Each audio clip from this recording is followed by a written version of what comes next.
Hey guys, tonight we explore one of the oldest and strangest human habits ever created: clothing.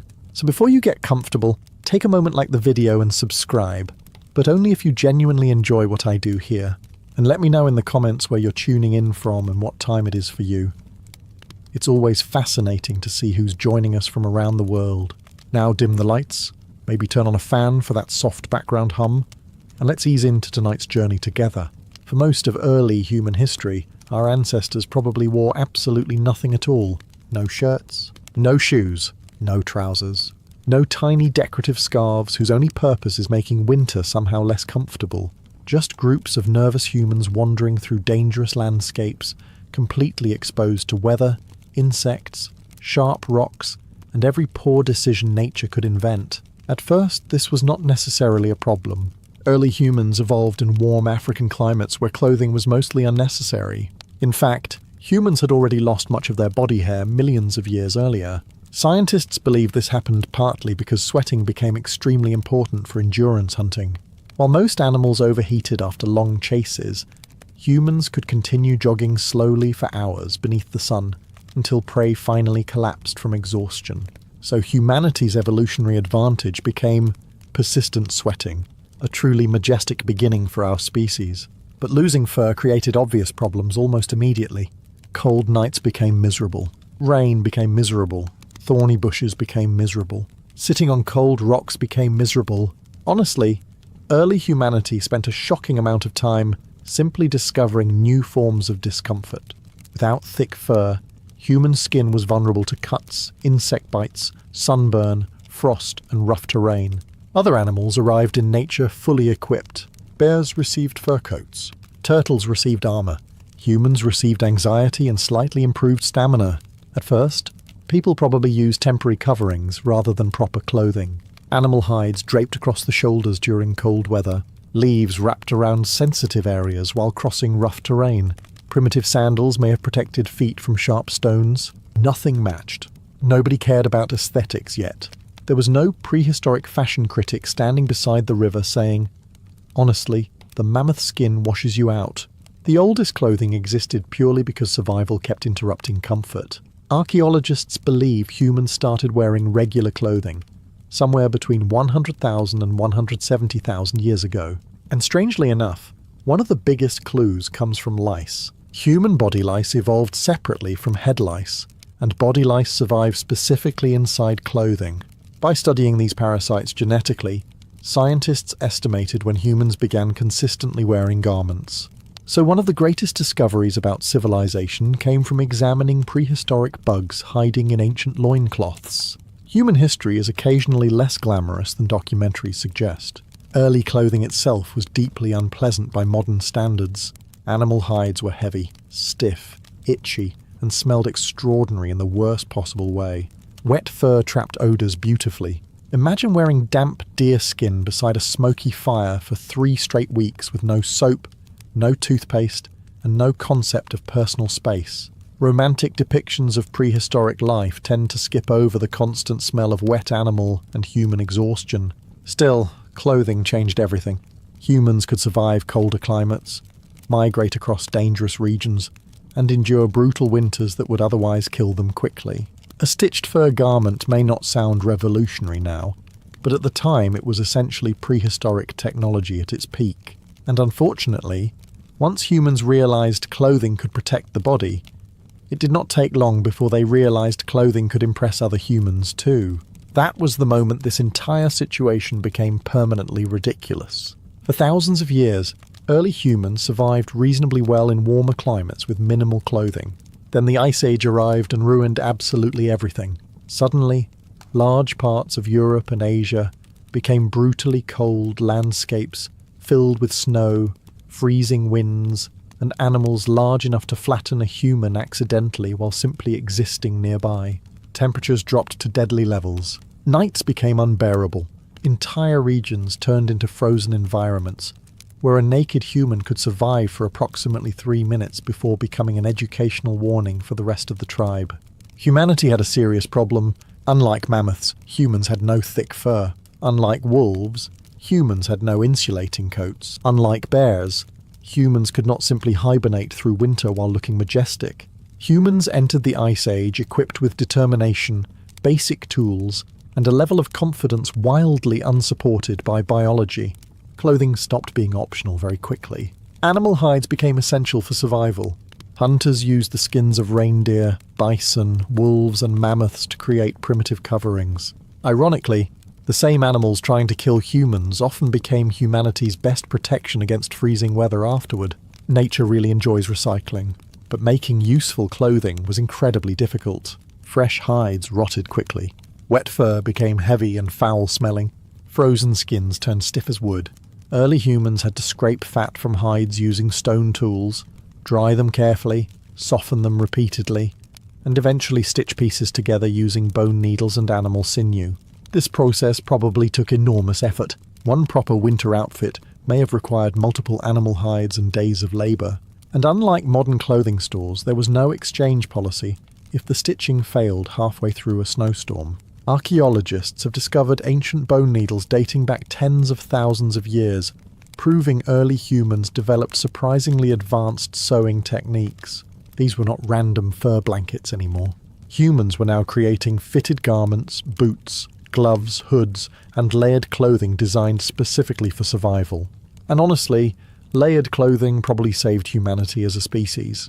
Without proper garments, humans could never have migrated deep into colder regions.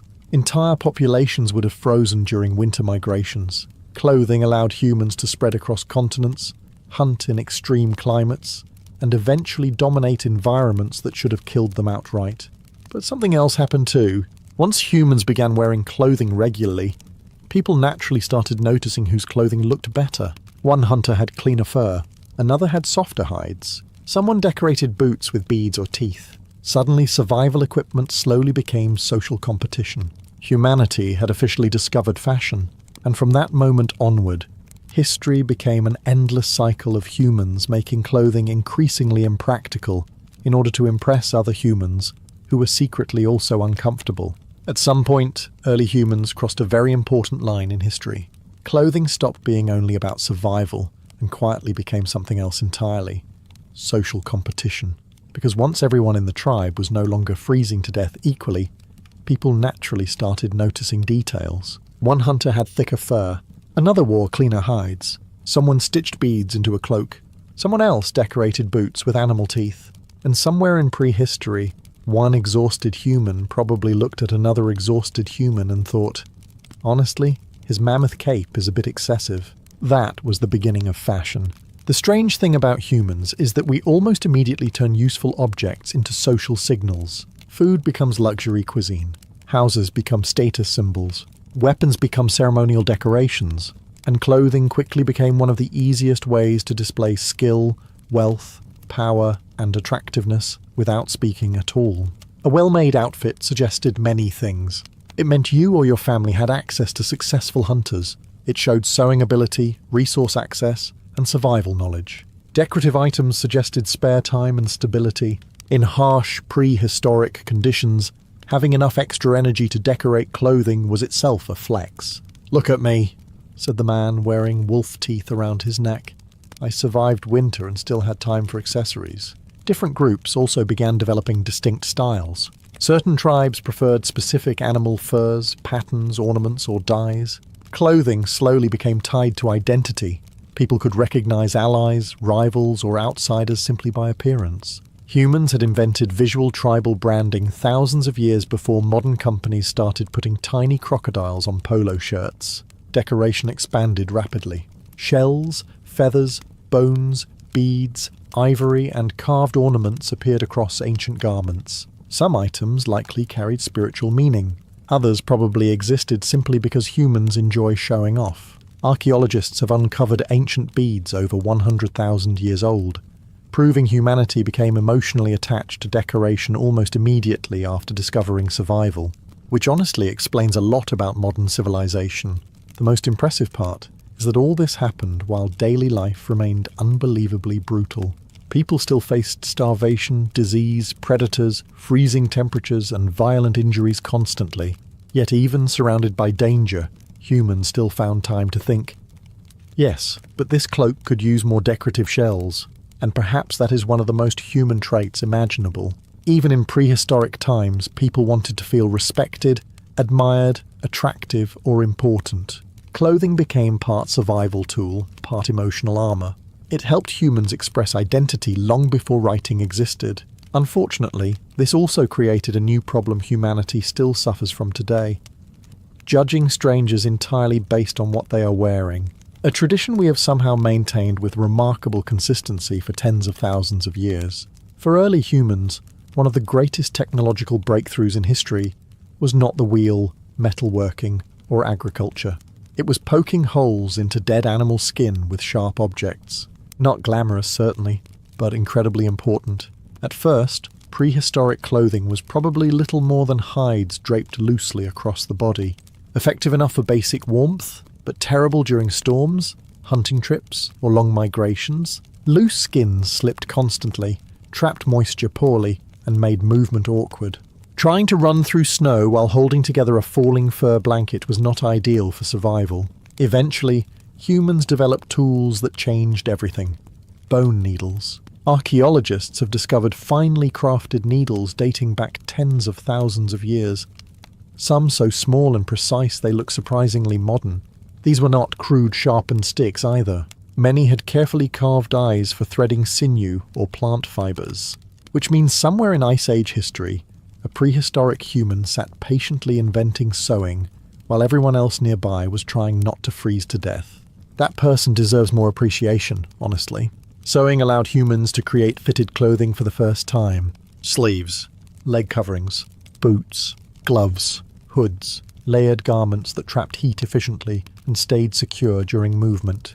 Suddenly, humans could survive environments that previously would have killed them almost immediately. This was especially important during migrations into northern Europe and Siberia. Temperatures in these regions were absolutely brutal. Without proper stitched clothing, entire groups would have frozen during winter. Fur alone was not enough. Clothing needed structure, layering, and insulation. And unlike modern winter jackets, prehistoric clothing had no zippers, synthetic fibers, or waterproof coatings. If your boots failed during a snowstorm, there was no customer support department. Nature simply removed you from the conversation permanently. Different animals also provided different materials. Reindeer hides insulated well. Fur-lined boots protected feet from frostbite. Sinew from animal tendons became durable thread. Early humans learned which materials worked best through generations of trial and error, which is a polite historical way of saying many people probably froze horribly while everyone else took notes. Clothing also began reflecting increasing specialization inside human groups. Some individuals likely became skilled specifically at preparing hides and sewing garments. In many prehistoric societies, clothing production probably required enormous labor and knowledge. A well-made outfit was valuable property, not something casually replaced every season, because a magazine declared brown emotionally outdated, and perhaps that is what makes early clothing so fascinating. Every stitch represented survival. A fur cloak was not just decoration, it meant warmth, protection, mobility, and life itself. Humans survived the Ice Age not because they were the strongest animals on Earth, but because they learned how to adapt creatively.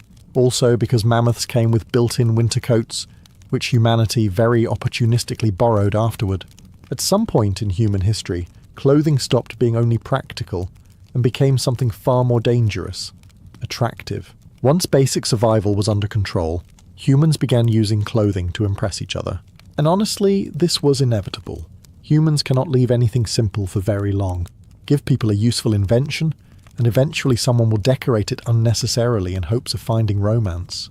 Early clothing likely started gaining symbolic meaning thousands of years ago. Certain furs became associated with strength or hunting skill. Decorative beads suggested status. Rare feathers, shells, and animal teeth displayed success, bravery, or wealth. Humans had discovered that appearance could influence social standing long before written language even existed. A person wearing beautifully crafted clothing immediately stood out. And attraction mattered enormously in prehistoric societies. Survival depended heavily on group cooperation, family bonds, and reproduction. Looking healthy, capable, and resourceful increased social value. Clothing became part of that signal. A well-dressed hunter appeared skilled. A carefully decorated woman might signal family connections, craftsmanship, or access to valuable resources. In simple terms, prehistoric humans accidentally invented peacocking. Other animals already did similar things. Birds displayed bright feathers. Deer grew antlers. Humans stitched wolf teeth onto cloaks and thought, this should help. And to be fair, it probably did. Archaeologists have discovered ancient beads and ornaments dating back over 100,000 years. Some were crafted from shells transported enormous distances, suggesting people traded decorative items long before they traded anything particularly practical. Humanity saw shiny objects and collectively decided, yes, we'll walk 200 miles for this tiny polished rock. Body decoration expanded alongside clothing. Early humans painted skin, tattooed bodies, braided hair, and wore jewelry made from bone, ivory, stone, and animal parts. Clothing became part of a much larger social language. It communicated age, status, group identity, experience, and attractiveness without speaking at all. And importantly, this changed human behavior permanently. Once appearance became socially meaningful, people began caring deeply about what others thought of them. Embarrassment, pride, envy, admiration. Clothing started triggering emotions far beyond simple warmth. Humans were no longer just surviving nature. They were surviving each other's opinions, which, historically speaking, becomes much more exhausting. Different groups also developed beauty standards. Some admired elaborate decorations. Others valued rare materials or specific colors. Across thousands of years and countless cultures, one thing remained remarkably consistent. Humans willingly made life more uncomfortable in order to look impressive. That pattern begins here, deep in prehistory, beside fires and animal skin tents, and eventually it leads directly to powdered wigs, corsets, impossible shoes, and modern designer clothing that costs the same as a small medieval farm, while containing approximately 4 teaspoons of actual fabric.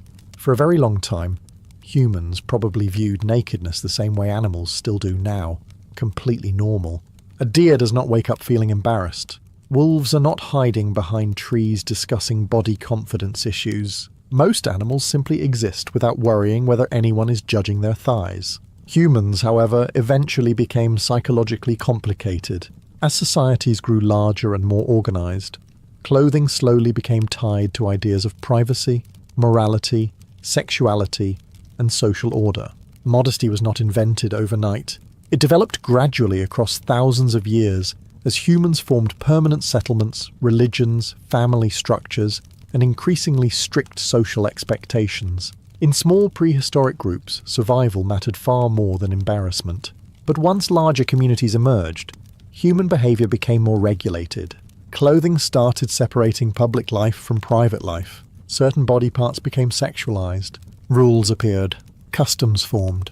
Humanity began the endless historical tradition of deciding which random areas of the body were scandalous this century. And honestly, the results were wildly inconsistent. In some ancient cultures, exposed legs were shocking, while bare chests were perfectly normal.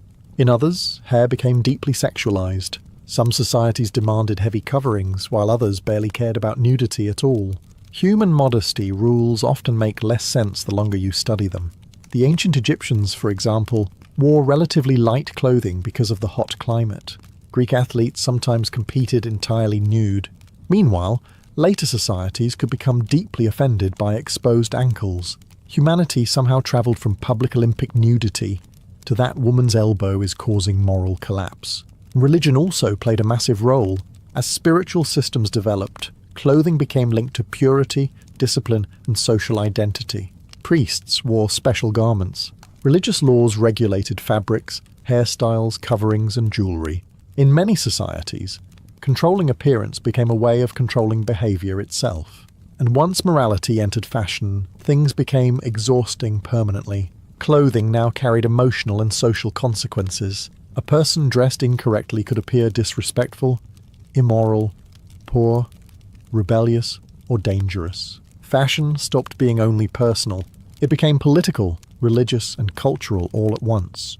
This also explains why humans become strangely emotional about clothing even today. Across history, arguments over clothing have sparked outrage, laws, punishments, protests, and endless public debates. Entire civilizations have genuinely panicked over skirts, trousers, wigs, sleeves, hats, and visible knees. Imagine explaining that to an early hunter from 40,000 years ago. Yes, we covered ourselves to survive winter. Reasonable. And eventually people started fighting over whether shoulders were inappropriate. Perhaps the mammoths should have won. Still, modesty gave clothing deeper meaning. Garments became symbols of identity, belonging, respectability, and adulthood. Humans no longer wore clothing simply because nature was cold. They wore it because society was watching. And unfortunately for humanity, society never really stops watching once it starts. As human civilizations grew larger, clothing stopped being just personal expression and became something far more powerful, a way to separate people.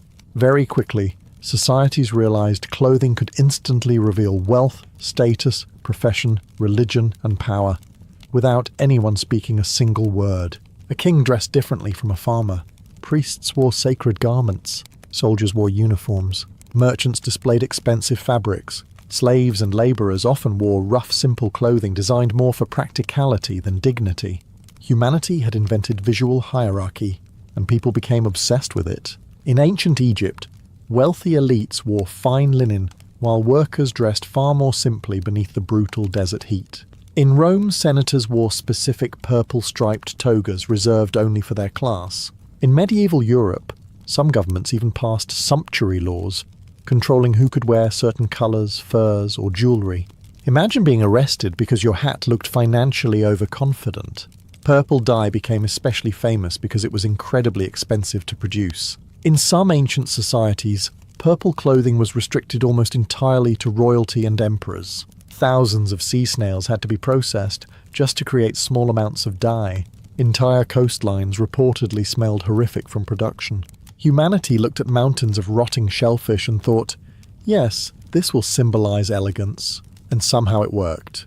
Clothing also became deeply tied to labor. Farmers needed durable garments.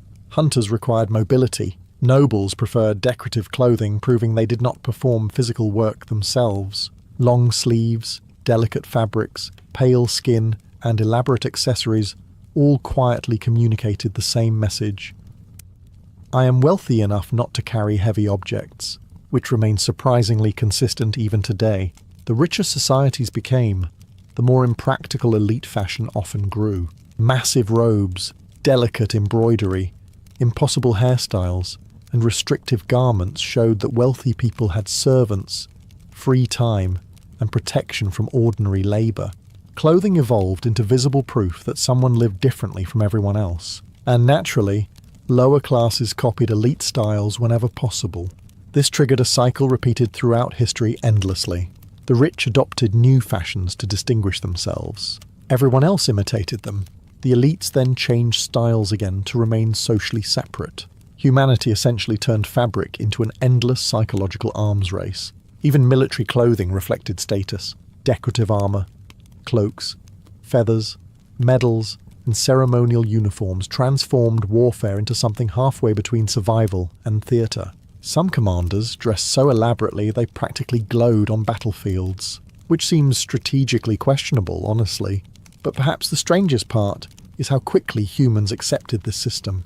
People began making assumptions instantly based on appearance. Respect, trust, fear, attraction, and authority all became connected to clothing. And once civilization reached that stage, clothing stopped being just protection from nature. It became protection from social judgment too, which for many humans across history probably felt significantly more terrifying. As civilizations became more organized, clothing slowly transformed into something sacred. People no longer dressed only for warmth, beauty, or status. Now clothing also carried spiritual meaning. Priests wore special robes. Religious leaders covered specific body parts. Certain fabrics became holy while others became forbidden. Humanity had officially reached the stage where even pants could offend the gods under the wrong circumstances. And surprisingly, many ancient people took these rules extremely seriously. In ancient Egypt, priests often shaved their bodies completely and wore carefully cleaned linen garments during rituals. Purity mattered enormously. In Mesopotamia, temple workers wore symbolic robes connected to divine authority.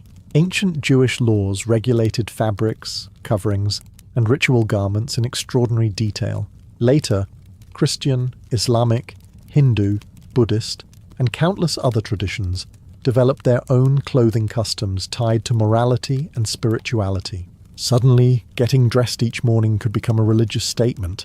Clothing helped distinguish sacred spaces from ordinary life. Priests dressed differently because they represented something beyond everyday society. Their garments symbolized wisdom, authority, purity, sacrifice, or closeness to the divine. Of course, humans being humans, religion and status quickly became tangled together. Religious clothing often became expensive, elaborate, and politically powerful.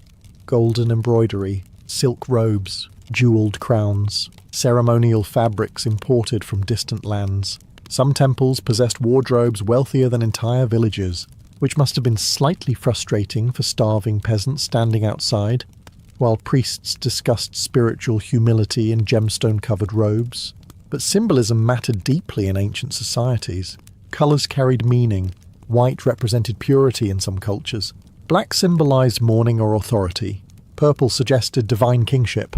Even hairstyles and beard length could hold religious importance.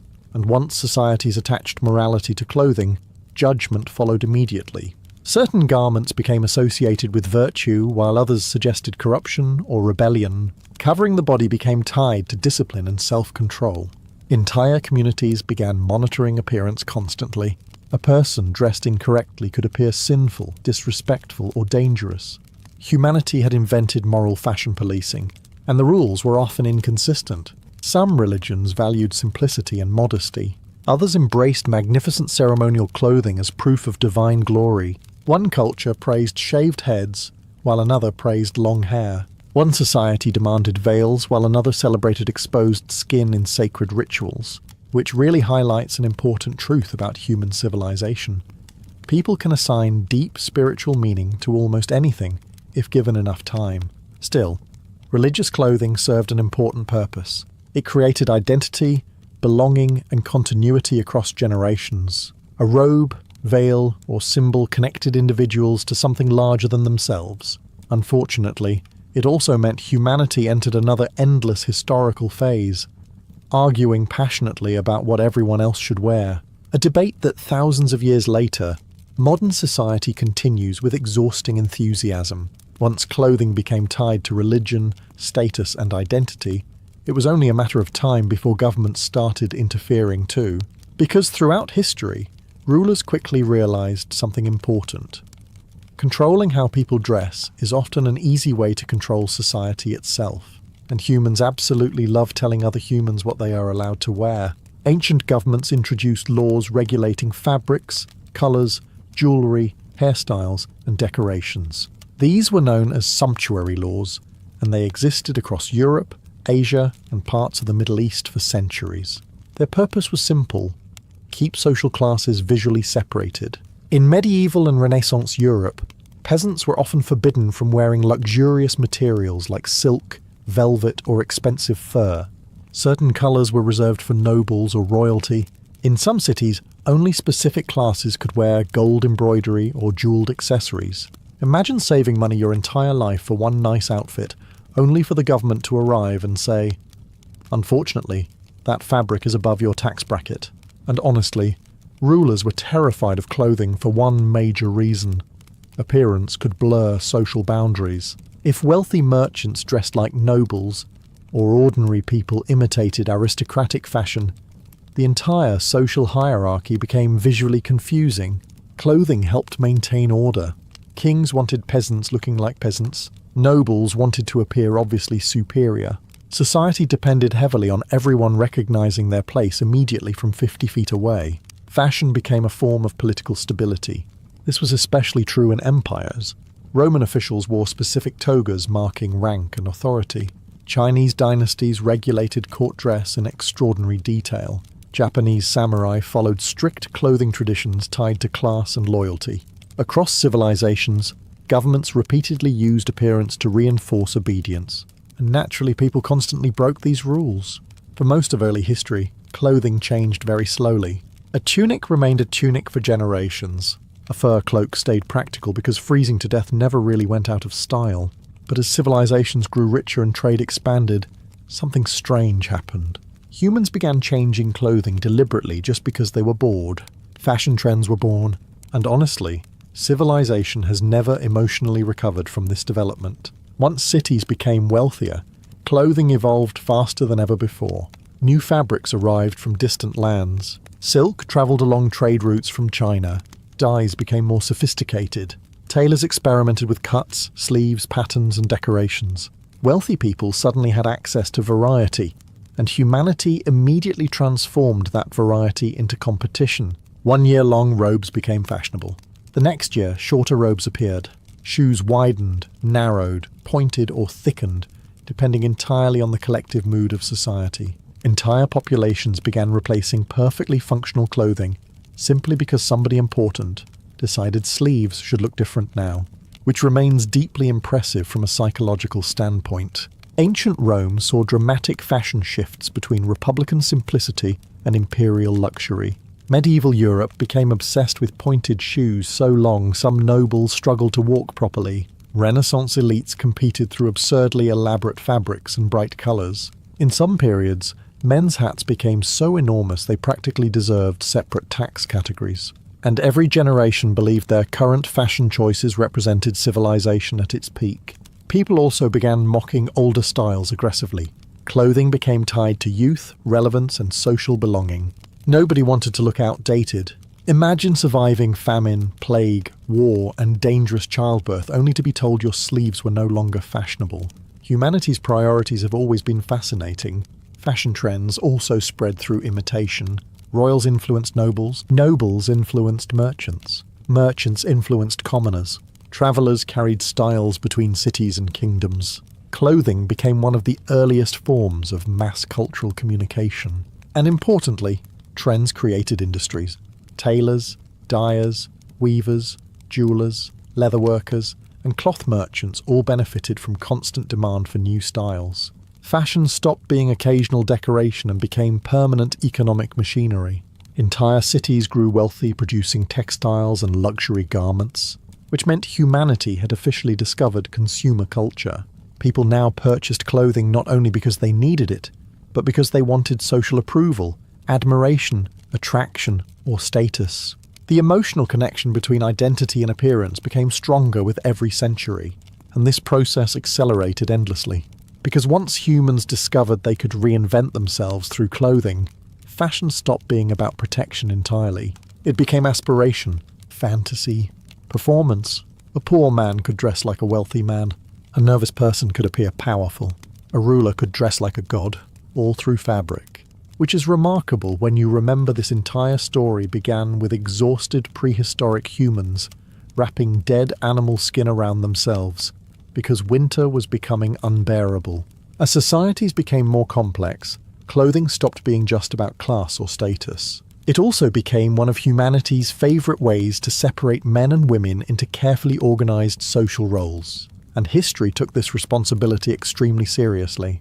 Different cultures created strict expectations about how men should dress, how women should dress, what colours they could wear, how much skin they could show, how long their hair should be, and even how they were allowed to stand, walk, or sit while wearing certain garments. Humanity essentially turned fabric into a full-time behavioural instruction manual. In many ancient societies, men's clothing emphasised strength, authority, or military readiness.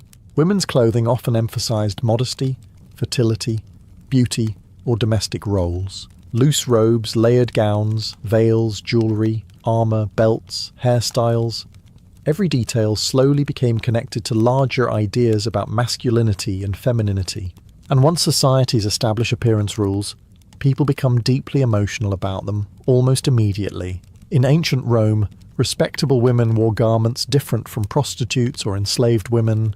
Medieval Europe associated long flowing hair with femininity and virtue. In some cultures, warriors wore highly decorative clothing that modern societies might consider flamboyant, proving once again that fashion rules are largely invented and change constantly depending on the century. High heels themselves originally became popular among aristocratic men before later shifting toward women's fashion. which means somewhere in history, a nobleman proudly walked through a palace in heels while confidently believing future generations would absolutely understand his vision. They did not. Clothing also physically shaped behavior. Long skirts restricted movement. Heavy robes changed posture. Tight garments controlled body shape. Certain outfits made physical labor difficult, reinforcing social expectations about who should work and who should remain decorative. Victorian women later perfected this concept by dressing themselves like beautiful but medically compromised furniture. But even in earlier eras, clothing often limited freedom intentionally. Restrictive garments symbolized wealth because they proved the wearer did not need practical mobility. If you could barely walk without assistance, congratulations. Society assumed you were rich enough to avoid useful tasks entirely. Men faced pressures too. Armor was heavy. Ceremonial uniforms were uncomfortable. Royal fashion could become absurdly elaborate. Across history, countless men quietly suffered inside layers of decorative fabric because appearing powerful mattered more than comfort, which really unites humanity beautifully. No matter the century, people consistently chose social approval over physical well-being.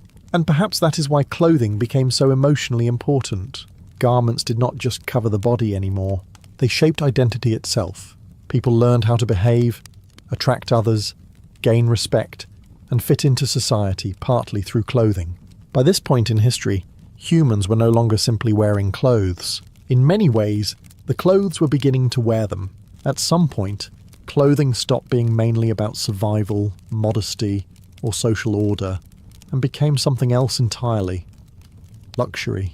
Humans had now reached the stage where fabric itself could become a display of wealth so extreme that entire fortunes were spent on garments designed mainly to impress other wealthy people standing nearby pretending not to care. Civilization was progressing beautifully.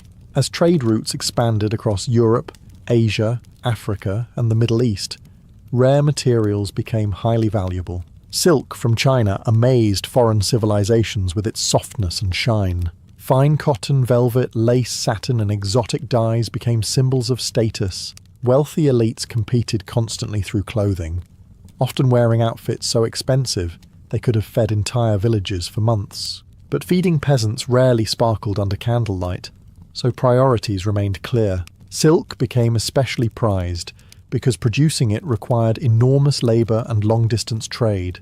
In some societies, only royalty or nobles could legally wear certain silks or colours.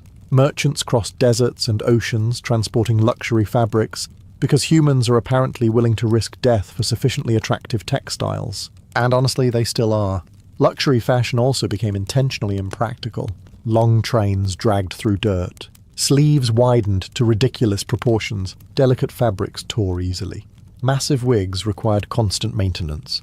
Clothing became less about function and more about proving the wearer lived above ordinary life. A wealthy person dressed in fragile white silk was essentially announcing, "I personally never carry anything heavier than political opinions." Jewellery expanded alongside luxury clothing. Gold embroidery, pearls, gemstones, silver thread, fur trim, decorative buttons, and elaborate lace transformed garments into walking displays of financial power. European courts became especially obsessed with excess. Kings and nobles competed endlessly through appearance, often changing outfits multiple times per day. Which sounds exhausting, honestly. Ancient farmers probably owned one shirt and slept peacefully every night, while aristocrats suffered emotional breakdowns over ribbon coordination. Luxury clothing also created enormous industries. Entire cities specialized in weaving, dyeing, tailoring, embroidery, shoemaking, and jewelry production. Fashion became a major economic force connecting continents through trade networks, and naturally, counterfeit luxury appeared almost immediately. Cheaper imitations flooded markets as ordinary people tried copying elite styles without elite budgets. Humanity invented fake designer culture centuries before modern handbags. Some things truly never change. Perhaps the strangest part is how emotional luxury clothing became. Expensive garments represented aspiration, power, beauty, and social acceptance all at once. People risked debt, ridicule, and even punishment to appear wealthier through clothing, because by now, humanity had attached enormous psychological meaning to appearance. Clothing was no longer just something humans wore. It had become a dream people wrapped around themselves, hoping others would believe it too. By the time ancient civilizations grew into massive empires, clothing had become something far bigger than personal expression. It became a symbol of civilization itself. People judged entire cultures based on appearance. The Greeks and Romans often described foreign tribes as barbaric, partly because of how they dressed. To wealthy Romans, proper civilization meant clean tunics, arranged hairstyles, sandals, jewellery, and carefully maintained fabrics. Anyone wearing rough animal skins or unfamiliar clothing automatically appeared primitive, dangerous, or uncultured, which is slightly ironic considering many Roman aristocrats spent hours being powdered, perfumed, and dressed by servants, while barbarians were outside surviving actual winters successfully. Still, appearance mattered enormously in ancient societies. Clothing represented order. A dressed body symbolized discipline, structure, and belonging to civilization. Nakedness became increasingly associated with poverty, savagery, punishment, or humiliation. Even though humanity itself had spent most of its existence naked beside campfires arguing over whose spear was missing, empires also used clothing to spread cultural influence. When Rome conquered regions, Roman fashion spread alongside Roman language, architecture, and laws. Similar patterns appeared across Chinese dynasties, Islamic caliphates, and European colonial empires centuries later. Clothing became part of assimilation itself. Dress like the empire, behave like the empire, become the empire, and people often adapted quickly because clothing carried opportunity. Wearing the dominant culture's fashion could improve status, trade access, political trust, or social acceptance. Appearance opened doors long before resumes existed. Military uniforms became especially important during this period. Armies needed visual unity. Soldiers dressed alike to create discipline, identity, and intimidation. Matching armor and colors transformed thousands of frightened individuals into something psychologically larger, which remains one of humanity's favorite tricks. Dressing groups identically until everyone feels more powerful. But civilizations also feared foreign clothing deeply. New styles from outside cultures could trigger panic, outrage, or accusations of moral decline. Throughout history, older generations repeatedly complained that younger people dressed strangely and society was collapsing because of it. Ancient Rome complained about excessive luxury. Medieval leaders attacked foreign fabrics. Later, Europeans panicked over changing hairstyles, trousers, cosmetics, and imported fashions. Humanity has apparently spent several thousand consecutive years saying, young people today are dressing incorrectly, and somehow civilization survives every time. By now, clothing had absorbed enormous meaning. It represented class, religion, morality, politics, civilization, and identity simultaneously. A simple garment could communicate where someone came from, what they believed, how wealthy they were, and whether society considered them respectable, which is remarkable when you remember how this entire story started. Early humans originally wore clothing because freezing naked in the snow was unpleasant. Everything after that became increasingly emotional, complicated, and occasionally ridiculous. By the modern era, humans had technically mastered clothing. We understood fabrics, tailoring, insulation, dyes, sewing, and mass production. Entire industries existed to create garments safer, lighter, warmer, and more comfortable than anything our ancestors could imagine. Naturally, humanity immediately used this progress to invent deeply uncomfortable fashion trends all over again. Because despite thousands of years of technological advancement, human psychology remained remarkably consistent. People still wanted status, beauty, admiration, power, attraction, and belonging. Clothing continued serving emotional needs far beyond practicality. And modern fashion became faster, louder, and far more exhausting. Industrialization transformed clothing forever. Factories produced garments quickly and cheaply. Ordinary people suddenly gained access to styles once reserved for elites. Fashion trends spread rapidly through newspapers, magazines, photography, film, television, and eventually social media. Humanity entered the age of permanent comparison. In earlier centuries, trends might change slowly over decades. Modern fashion could reinvent itself every season. One year trousers widened. The next year they narrowed dramatically. Hairstyles rose upward, flattened downward. disappeared entirely, then returned 20 years later pretending everything was new.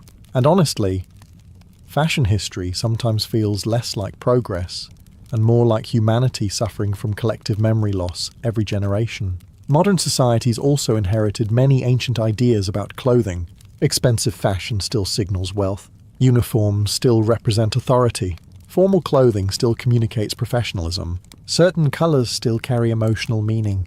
People continue judging intelligence, trustworthiness, attractiveness, and success within seconds based partly on appearance. Prehistoric humans wearing decorated animal skins beside fires would probably understand modern luxury brands immediately. Modern fashion also created entirely new forms of anxiety. Advertising convinced people they constantly needed new clothes, new trends, new body standards, and new identities. Clothing became tied to celebrity culture, consumerism, and self-worth in ways previous civilizations could barely imagine. And yet the emotional core stayed the same. Humans still dress partly to survive weather, but also to feel accepted, admired, powerful, attractive, unique, or safe. A business suit, wedding dress, military uniform, leather jacket, luxury handbag, or favorite hoodie all carry emotional meaning beyond fabric itself. Clothing became part of how humans tell stories about themselves, which is fascinating when you remember the original reason humans started wearing clothes was probably much simpler. Ancient humans were cold. Everything else, fashion shows, luxury brands, political symbolism, beauty standards, social judgment, impossible shoes, and billion-dollar industries, slowly grew from one exhausted prehistoric person wrapping animal fur around their shoulders during winter and thinking, this is slightly better. So after thousands of years of history, fashion trends, religious rules, luxury fabrics, impossible beauty standards, political symbolism, and emotionally devastating shoe choices, what was the real reason humans started wearing clothes? Survival. At its core, clothing began because humans evolved into strangely vulnerable creatures. We lost our fur, expanded into colder climates, and discovered that freezing to death was deeply inconvenient for long-term survival plans. Clothing protected the body from cold, rain, sun, insects, injuries, and harsh environments. Without it, humanity could never have spread across much of the planet. The first clothes were not fashionable. They were practical solutions created by tired people trying not to die. And honestly, that makes the entire story even more fascinating. Because once humans solved the basic survival problem, clothing immediately became attached to nearly every emotional and social instinct we possess. Status, attraction, fear, identity, religion, politics, rebellion, wealth, shame, belonging, power. Clothing evolved alongside civilization itself. A fur cloak became a status symbol. A robe became sacred. A uniform became authority. A crown became divine power. A suit became professionalism. A hoodie became leave me alone, I do not wish to participate in society today. Every era layered new meaning onto clothing until garments stopped being just objects entirely. They became emotional armor. Humans learned to communicate silently through appearance. Clothing told others who belonged, who ruled, who worked, who fought, who mourned, who worshipped, who obeyed, and who rebelled. Entire lives could change based on fabric, color, or style, which is remarkable for a species that originally just wanted warmer legs during winter. And perhaps the strangest part is this. Despite all our technology and progress, modern humans still behave very similarly to our ancestors. People still dress for survival, comfort, attraction, status, identity, and approval all at once. We still use clothing to impress strangers, join groups, signal success, or protect insecurities. Ancient humans decorated animal hides with beads. Modern humans buy luxury sneakers costing more than medieval farmland. The emotional logic is disturbingly similar. Even today, clothing affects confidence, social treatment, opportunity, and belonging. People feel embarrassed by the wrong outfit, empowered by the right one, judged for appearance, or comforted by familiar clothing. Fabric still shapes human psychology, thousands of years after the first stitched hide appeared beside an Ice Age fire. So in the end, humans did not start wearing clothes because of modesty alone or beauty alone. We started wearing clothes because nature forced us to adapt. Everything after that Fashion empires, royal wardrobes, social judgment, impossible trends, and billion-dollar luxury industries came from one uniquely human habit, taking a practical idea and turning it into something emotionally complicated forever. Long before the wedding feast itself began, the first real sign of marriage in ancient Gaul arrived on creaking wooden wagons, dragged through muddy village roads by exhausted oxen that clearly had not volunteered for this level of commitment. The groom's family appeared at sunrise, carrying gifts meant to impress the bride's relatives and, more importantly, prevent a public argument before breakfast. The village gathered immediately. Gauls loved spectacle, almost as much as they loved salted pork, and loudly discussing other people's business. Men pretending to repair fences somehow positioned themselves directly beside the road. Women carrying baskets mysteriously stopped walking the moment the procession appeared. Children ran alongside the wagons hoping something would fall off. Sometimes it did. The gifts themselves were not romantic in the modern sense. Nobody arrived with flowers and handwritten poetry about eternal devotion beneath moonlit skies. Ancient Gauls preferred practical demonstrations of wealth. If a man wished to marry, he showed he could contribute livestock, grain, weapons, drinking vessels, fine cloth, or silver jewellery.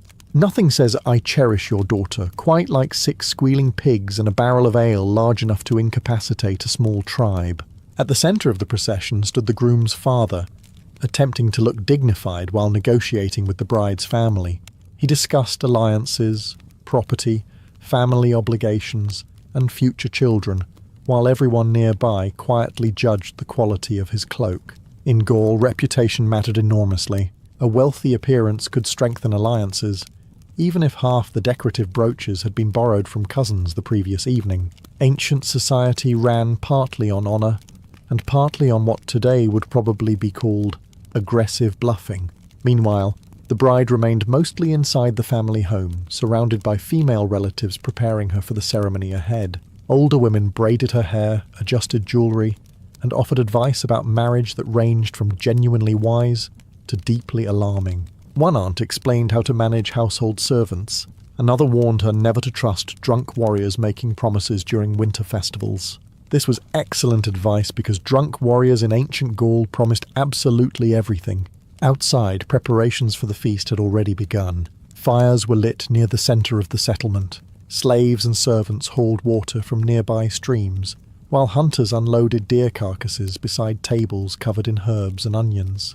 The smell of smoke slowly spread through the village air, and as the sun climbed higher above the forests of Gaul, everyone understood the same thing. Tonight would not simply be a wedding, it would be a performance of wealth, power, loyalty, and survival, disguised as a feast with too much ale. As the negotiations between the families settled into cautious smiles and exaggerated compliments, the real work of the wedding feast began. Ancient Gaulish weddings were not delicate little gatherings with polite conversation and tiny portions arranged artistically on wooden plates. This was a tribal feast. The objective was not simply to feed guests. The objective was to convince everyone present that your family possessed enough wealth and influence to survive winter, win wars, and casually roast half a forest's wildlife in a single evening. Before dawn had fully broken, servants and relatives were already outside building enormous cooking fires near the centre of the settlement. Men hacked apart logs with iron axes, while smoke drifted through the cold morning air. Sparks flew upward into the grey sky as women carried baskets of onions, leeks, herbs, and barley toward long wooden tables darkened by years of knife marks and spilled ale. The butchering began shortly afterward. Several pigs squealed in protest before meeting the deeply unfortunate reality of ancient culinary traditions. Deer carcasses were skinned beside the fires, while hunters proudly exaggerated the difficulty of the hunt to anyone willing to listen. According to one warrior, the deer had nearly killed him. The deer itself, now upside down beside a chopping block, was unavailable for comment. Large iron cauldrons were suspended over the flames using heavy chains blackened from years of smoke. Inside them, thick stews slowly formed from meat, barley, garlic, and wild herbs gathered from nearby forests. The smell spread across the village so intensely that children kept wandering dangerously close to the fires, hoping to steal scraps before the feast officially began. Most were chased away by elderly women armed with spoons and terrifying authority. Meanwhile, the ale barrels were rolled into position near the feast tables. This part of the preparation attracted immediate attention from the warriors. Gauls were famous across the ancient world for many things: bravery, elaborate moustaches, and drinking with the emotional restraint of collapsing siege equipment. Roman writers complained endlessly about it, which naturally encouraged the Gauls to continue. Near the edge of the settlement, druids quietly blessed portions of the food and drink. Offerings were set aside for the gods, because inviting divine anger to a wedding feast was considered poor planning. Nobody wanted a cursed marriage before the second cup of ale, and by midday, the village no longer smelled like wet earth and smoke. It smelled like roasted meat, boiling stew, spilled drink, and rising celebration. The kind of smell that told every traveller for miles around that tonight, nobody in this settlement would be sleeping early. While the feast fires roared outside and warriors sampled ale they were absolutely not supposed to touch yet, the bride remained inside the family home preparing for the ceremony itself. This process took hours, partly because ritual mattered deeply in ancient Gaul, and partly because no gathering involving extended relatives had ever moved efficiently in human history. The small wooden house buzzed with activity. Female relatives crowded around the bride adjusting jewellery, tightening belts, and arguing over fabrics with the intensity of military commanders planning a siege. One aunt insisted the blue wool shawl symbolised prosperity. Another claimed it made the bride look pale. A third woman contributed nothing except criticism, a sacred family tradition stretching back thousands of years. The bride's clothing reflected both status and tribal identity. Fine-dyed wool was expensive, especially colours like deep blue, green or red, which required costly natural dyes and skilled labour. Bronze bracelets decorated her wrists, while heavy necklaces rested against her chest. Some wealthier families displayed imported ornaments traded through distant routes connecting Gaul to Rome and beyond. Nothing impressed neighbouring tribes quite like casually wearing jewellery from lands they could not pronounce. Her hair was carefully braided and pinned using metal clasps, polished until they reflected firelight. Perfumed oils made from herbs and flowers were rubbed into the braids to mask the less glamorous realities of Iron Age village life. Ancient Gaul smelled many things on a daily basis: smoke, livestock, wet leather, sweat, brewing ale, muddy dogs, and occasionally victory. Lavender helped where it could. Meanwhile, the groom prepared separately with the men of his family. Compared to the bride's careful preparation, this process was dramatically simpler. Warriors inspected his cloak, adjusted his belt, handed him ceremonial jewellery, and told him not to embarrass himself during the feast. Several older men immediately followed this advice by becoming drunk before noon. Outside, musicians tested horns and drums near the feast area. The deep sound echoed across the settlement, while children chased one another between the tables. Dogs wandered beneath benches searching for scraps before the food had even arrived. Somewhere nearby, two cousins started wrestling for reasons neither of them fully understood anymore. As the afternoon sun lowered above the forests, the atmosphere slowly changed. What had begun as preparation now felt ceremonial. Guests gathered closer to the centre of the village. Druids moved quietly among the families.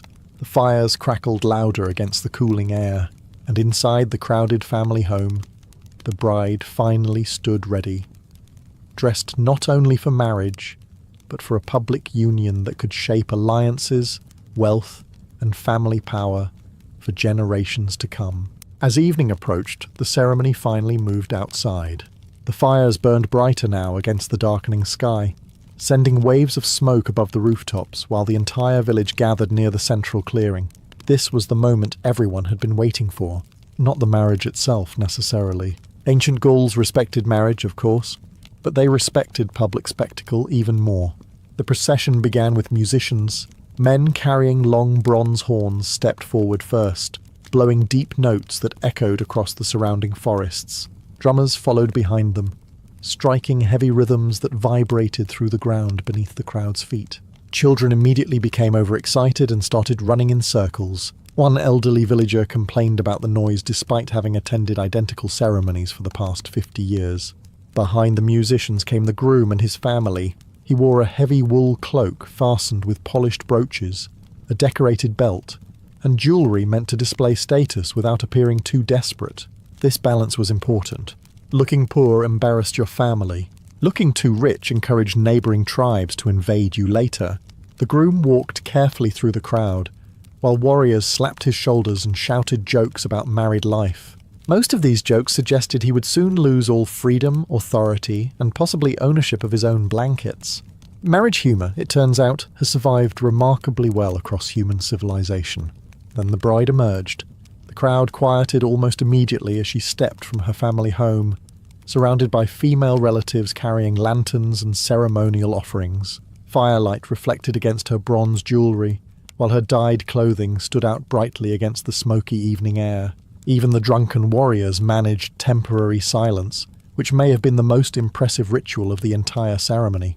The bride's father guided her toward the centre of the settlement where the druids waited beside the fires. Offerings of bread, ale and meat had already been placed near a small sacred altar, decorated with branches and carved symbols. Marriage in ancient Gaul was not simply a personal union. It carried spiritual importance tied to family honour, tribal stability, and the favour of the gods. As the couple stood together before the gathered villagers, the druids began chanting prayers in low, rhythmic voices. Smoke drifted upward through the trees while torches flickered around the crowd.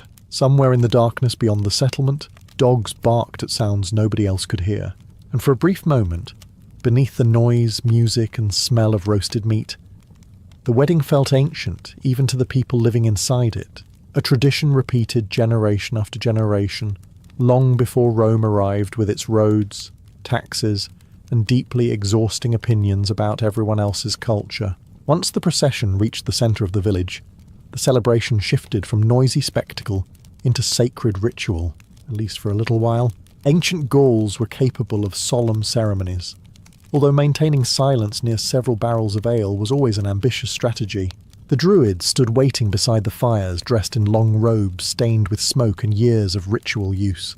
Their presence carried enormous authority. In Gaulish society, druids acted as priests, judges, scholars, advisors, and occasionally the only people capable of stopping tribal leaders from making catastrophically stupid decisions. Even warriors lowered their voices when the rituals began. The bride and groom were guided toward a small altar built from stone and oak branches. Sacred objects rested upon it: bowls of grain, carved drinking vessels, animal bones, and bundles of herbs tied together with leather cords. Nearby, offerings of bread and roasted meat were prepared for the gods. Refusing to honour the gods before a marriage was considered an excellent way to invite disease, bad harvests, or relatives who stayed far too long after the wedding. The druid leading the ceremony raised his hands toward the crowd and began chanting prayers in the old Celtic tongue. The words rolled slowly through the evening air, while smoke drifted upward from the fires into the darkening sky. Most villagers listened respectfully. A few younger warriors quietly struggled to remain awake after spending the afternoon testing the ale barrels for safety purposes. The couple exchanged symbolic gifts before the gathered tribe. The groom offered metal jewellery and finely crafted items representing protection and prosperity. The bride presented woven cloth and household goods symbolising fertility, loyalty, and the joining of families. Marriage in ancient Gaul was not viewed as simple romance. It was an alliance, a merging of resources, bloodlines, obligations, and survival itself. At one point, both families shared ceremonial cups of ale passed carefully between them. This public act mattered deeply. Sharing drinks symbolised trust and mutual loyalty. Of course, this also conveniently allowed everyone nearby to continue drinking during the sacred ritual, which greatly improved public enthusiasm for religion. Then came the vows. The promises were spoken aloud before the tribe, the ancestors, and the gods. The couple swore loyalty to one another, and to the families now joined together through marriage. Nearby torches flickered in the wind while the crowd listened in unusual silence, and as the final prayers ended, the atmosphere in the village subtly changed once again. The sacred duties were complete. The gods had been honoured. The marriage had been witnessed. Now came the part everyone truly excelled at: the feast. The moment the druids completed the final blessing, the entire atmosphere of the village changed with almost terrifying speed. Sacred silence vanished instantly beneath laughter, shouting, music, and the unmistakable sound of several warriors racing toward the ale barrels like starving wolves spotting wounded livestock. The wedding feast had officially begun. Servants carried enormous platters of roasted meat toward the long wooden tables arranged around the fires. Whole pigs glistened beneath layers of herbs and dripping fat, while deer meat roasted slowly over open flames. Bowls of thick barley stew steamed beside fresh bread, onions, apples, nuts, and soft white cheese wrapped in cloth. The smell alone could probably end small wars temporarily. Guests crowded together shoulder to shoulder along the benches. Tribal leaders sat closest to the bride and groom, naturally placing themselves near the best portions of food entirely by coincidence, they insisted. Warriors argued loudly over seating while children crawled beneath tables stealing scraps before dogs could reach them first. The dogs, meanwhile, had accepted this challenge personally. Large drinking horns filled with ale passed constantly between guests. Gauls were famous drinkers throughout the ancient world, a fact Roman writers described with a mixture of horror and fascination. Roman authors often portrayed Gauls as wild barbarians incapable of moderation. To be fair, observing this wedding feast from a distance would not have strengthened Rome's counter-argument. Music thundered through the settlement. Horn players blasted long notes into the night, while drummers hammered rhythms around the fires. Some guests began dancing almost immediately, spinning around the clearing with enough enthusiasm to make nearby tables structurally nervous. One elderly warrior attempted to leap over a bench, failed completely, and blamed the uneven ground despite the ground having remained perfectly stationary all evening. At the centre of the celebration sat the bride and groom, now expected to host guests while surviving endless attention from both families. Relatives approached constantly offering blessings, advice, gifts, or deeply uncomfortable comments about future children. Ancient weddings across many civilizations shared one universal feature. Subtlety did not exist. As darkness fully settled across the forests surrounding the village, torchlight flickered against shields, jewelry, and drinking horns. Smoke rose into the cold night air, while laughter echoed between the wooden homes. And beneath all the noise and celebration, the feast served an important purpose beyond food and drink. This was not simply a party. It was a public display of tribal unity, wealth, loyalty, and strength. Every full table and overflowing ale cup announced the same message to the watching world. This family was prosperous enough to feed an entire village for a night, and in ancient Gaul, that kind of power mattered almost as much as victory in battle. As the feast continued deeper into the night, the carefully organised celebration slowly transformed into something far less organised and far more Gaulish. The tables became louder, the songs became less accurate, and the warriors became increasingly convinced they were gifted dancers, despite overwhelming evidence to the contrary. The musicians stood near the centre fires, surrounded by cheering guests. Bronze horns echoed through the settlement, while drums pounded steady rhythms beneath the night sky. Wooden flutes added sharp melodies over the noise of conversation, laughter, barking dogs, and the occasional sound of someone dropping an entire drinking horn onto the ground after dramatically emphasizing a story that absolutely did not happen the way they claimed. Dancing began shortly after the third or fourth round of ale. Men and women formed circles around the fires, stomping their feet against the earth while musicians increased the tempo. Some dances carried ritual meaning connected to fertility, prosperity, or tribal unity. Others appeared to involve spinning violently until someone lost balance and collided with nearby furniture. Ancient cultural traditions often contained both dignity and concussion risk simultaneously. The younger warriors quickly turned the celebration into a competition. One man attempted to dance while balancing a spear across his shoulders. Another challenged friends to leap over sections of the fire. The Druids immediately disapproved of this behaviour, mostly because they preferred not to explain accidental wedding deaths to the gods afterward. Meanwhile, older villagers sat along the edges of the feast sharing stories beside the torchlight. Veterans described ancient battles in increasingly exaggerated detail, while children listened wide-eyed around them. According to one grey-haired warrior, he had personally defeated 12 enemies during a single battle, despite standing barely taller than the average bread loaf. Nobody questioned him. Respect for elders was important in Gaulish society, so was avoiding long arguments with drunk men carrying axes. At the centre table, the bride and groom continued receiving endless attention from guests. Relatives toasted their future prosperity every few minutes, ensuring the couple consumed enough ale to temporarily forget most of the evening by sunrise. One elderly aunt loudly demanded grandchildren before the musicians had even finished the second dance. Outside the ring of firelight, the forests surrounding the village remained dark and silent. But inside the settlement, warmth and noise filled every corner.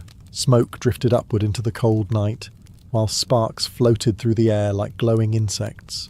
And as the drums thundered louder beneath the stars, the wedding feast became exactly what ancient Gaulish celebrations were meant to be. Part sacred tradition, part political gathering, and part complete public chaos fueled by roasted meat and heroic levels of alcohol consumption. As the night stretched onward and the fires burned lower beneath the stars, the wedding feast slowly entered a different phase. The loudest dancing had begun to fade. Several warriors had reached the advanced stages of drunken philosophy, and somewhere near the ale barrels, two cousins were arguing passionately over whose goat had once bitten a Roman merchant harder.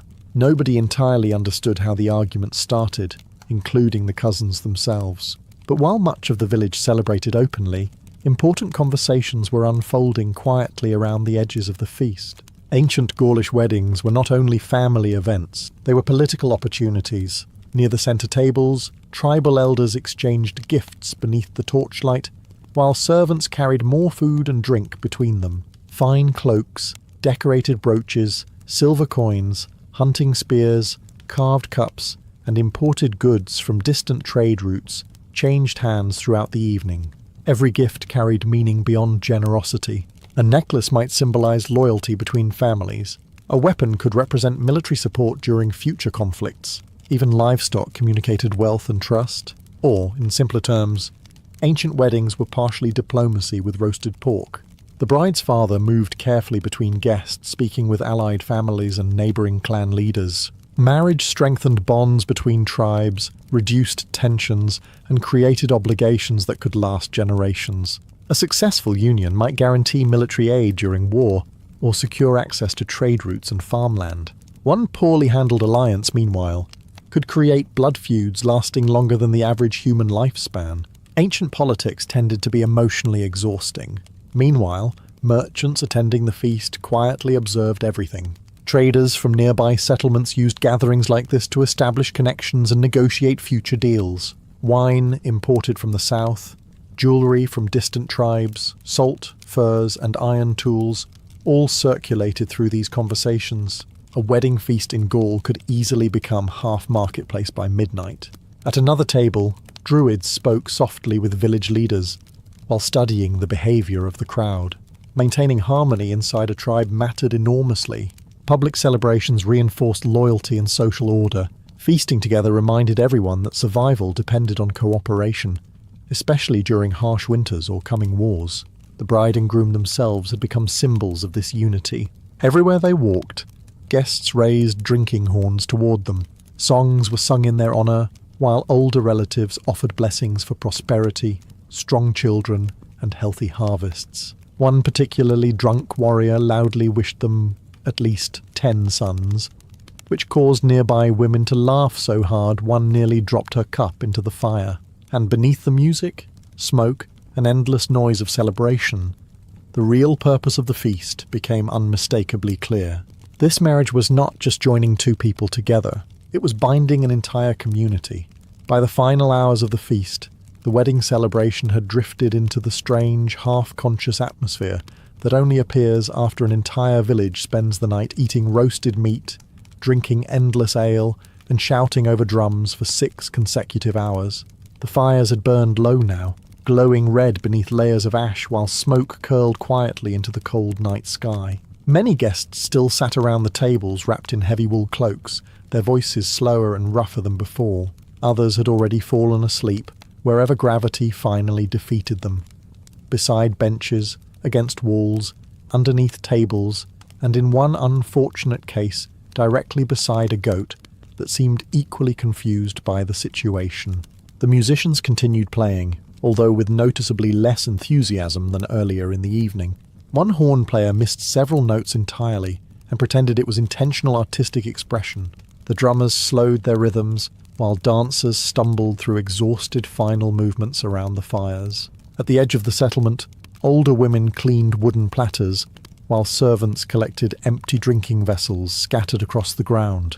Dogs wandered triumphantly between the tables, devouring scraps abandoned during the feast. Somewhere nearby, a warrior loudly swore eternal friendship to a man whose name he had forgotten halfway through the sentence. Near the centre fire, the bride and groom remained surrounded by close family members. The formal rituals were complete now, but ancient Gaulish weddings often continued deep into the night with storytelling, blessings, and final offerings to the gods. Elder relatives spoke quietly about ancestors, family honour, and the responsibilities awaiting the newly married couple. Marriage was not viewed as personal happiness alone. It meant duty to family, tribe, land, and future generations. Before the celebration finally ended, the Druids approached the couple one last time to offer closing prayers beside the dying fires. Small offerings of grain and ale were poured into the flames as thanks to the gods for protecting the union. The crowd fell unusually silent, while sparks drifted upward into the darkness above the village, and for a brief moment, the exhausted settlement seemed peaceful. No drums, no shouting, no drunken wrestling matches beside livestock, just smoke rising into the cold air while families sat together beneath the stars. By sunrise, the village would return to ordinary life. Warriors would wake with headaches strong enough to challenge spiritual belief itself. Servants would clean the remains of the feast. Farmers would return to fields and livestock. The excitement would slowly fade into memory. But for one night, deep within the forests of ancient Gaul, an entire community had gathered around firelight to celebrate survival, loyalty, family, and tradition. And like most great ancient feasts, it ended with too much ale, exhausted musicians, and at least one man sleeping beside a goat for reasons history never fully explained. Long before the sun rose above the domes and towers of Constantinople, the harbour markets were already alive with noise. The city never truly slept. It simply changed shifts. While nobles rested behind silk curtains and guarded walls, the docks below exploded into motion beneath torchlight, seawater, and the smell of 10,000 future meals waiting to be sold before noon. Ships crowded the harbours from every corner of the known world. Byzantine grain vessels arrived beside Arab trading ships, Venetian merchants, fishing boats from the Black Sea, and creaking cargo vessels overloaded with olives, wine, spices, and occasionally rats large enough to demand docking fees themselves. Sailors shouted from deck to dock, while dock workers hauled cargo through the muddy waterfront streets using ropes, carts, and levels of back pain. Modern medicine would describe as extremely concerning. Fish merchants were usually the first to begin selling. Fresh catches spilled across wooden stalls still wet from seawater. Tuna, sardines, mackerel, eel, and shellfish glistened beneath oil lamps, while sellers screamed prices loud enough to challenge military commands. Customers pushed through the crowds carrying baskets and clay jars, while arguing aggressively over quality, despite knowing full well they would buy the fish anyway. In Constantinople, bargaining was less about saving money and more about maintaining cultural traditions of mutual irritation. Nearby, bakers carried fresh bread through the streets balanced on wooden trays. The smell drifted through the harbour air almost immediately, cutting through smoke, sweat, wet rope, and the deeply suspicious odour produced by certain sections of the docks during summer. Flatbread, sesame loaves, and sweet pastries disappeared quickly into the hands of labourers, beginning another exhausting day in the empire's capital. The market streets themselves were chaotic rivers of movement. Monks walked beside soldiers. Wealthy officials squeezed past fishermen covered in scales and salt water. Translators shouted between merchants speaking Greek, Latin, Armenian, Arabic, and enough other languages to make the entire harbour sound like civilization itself was arguing with itself. And everywhere there was food. Olives piled high in woven baskets, dates from the east, honey jars sealed with wax. Wine barrels rolled across the stones while roasted nuts crackled above small street fires. Somewhere nearby, a lamb slowly turned over glowing coals while exhausted workers stared at it with the emotional intensity usually reserved for religious visions. Because feeding Constantinople was not a small task. This was one of the largest cities on earth, crowded with merchants, sailors, priests, nobles, soldiers, labourers, beggars and travellers from 3 continents. And every single one of them expected breakfast. As the harbour markets filled with shouting merchants and exhausted sailors, another part of Constantinople had already been awake for hours. The bakeries. Bread was not simply food in the Byzantine capital. Bread was survival. Bread was politics. Bread was the fragile thread preventing several 100,000 hungry citizens from collectively deciding to overthrow somebody important before lunchtime. Emperors understood this very well. A city deprived of bread became extremely creative in expressing public dissatisfaction. Before dawn, the bakeries scattered across Constantinople glowed with firelight. Massive ovens burned through the night while workers hauled sacks of grain, kneaded dough and carried water through smoke-filled rooms, hotter than theological arguments at imperial church councils, which in Byzantium was saying something impressive. Inside the bakeries, labourers moved with brutal efficiency. Dough was slapped onto wooden tables, rolled flat, shaped into loaves, and shoved into stone ovens blackened by years of heat and ash. Sweat poured down the faces of bakers, while flour coated their clothing so completely they looked less like workers and more like angry ghosts haunting bread professionally. The smell drifting through the streets was extraordinary. Fresh sesame bread, honey pastries, flat loaves brushed with oil, and warm wheat rolls filled entire neighbourhoods with the scent of breakfast before sunrise had fully reached the city walls. Citizens emerged from cramped apartments carrying baskets and coins, hoping to buy fresh bread before supplies ran low. Because in a city this large, hesitation often meant eating yesterday's leftovers, a fate many Byzantines considered personally offensive. Near the busiest markets, bread sellers shouted over one another while balancing trays piled dangerously high with steaming loaves. Children ran between the crowds carrying small purchases home for their families. Monks bought simple dark bread while wealthy households sent servants to secure softer white loaves made from finer flour. Even bread itself reflected social hierarchy. Constantinople had somehow turned carbohydrates into class warfare. Meanwhile, imperial officials quietly monitored grain supplies throughout the city. Feeding Constantinople required enormous shipments of wheat arriving constantly from across the empire. One failed harvest or disrupted trade route could send prices soaring overnight.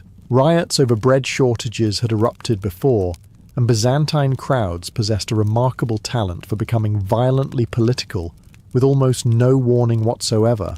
Outside one bakery, labourers crowded around a vendor selling hot bread dipped in olive oil and herbs. Nearby, a sailor devoured an entire loaf while leaning against cargo crates beside the harbour. 2 stray dogs watched him with desperate concentration, usually associated with battlefield survival.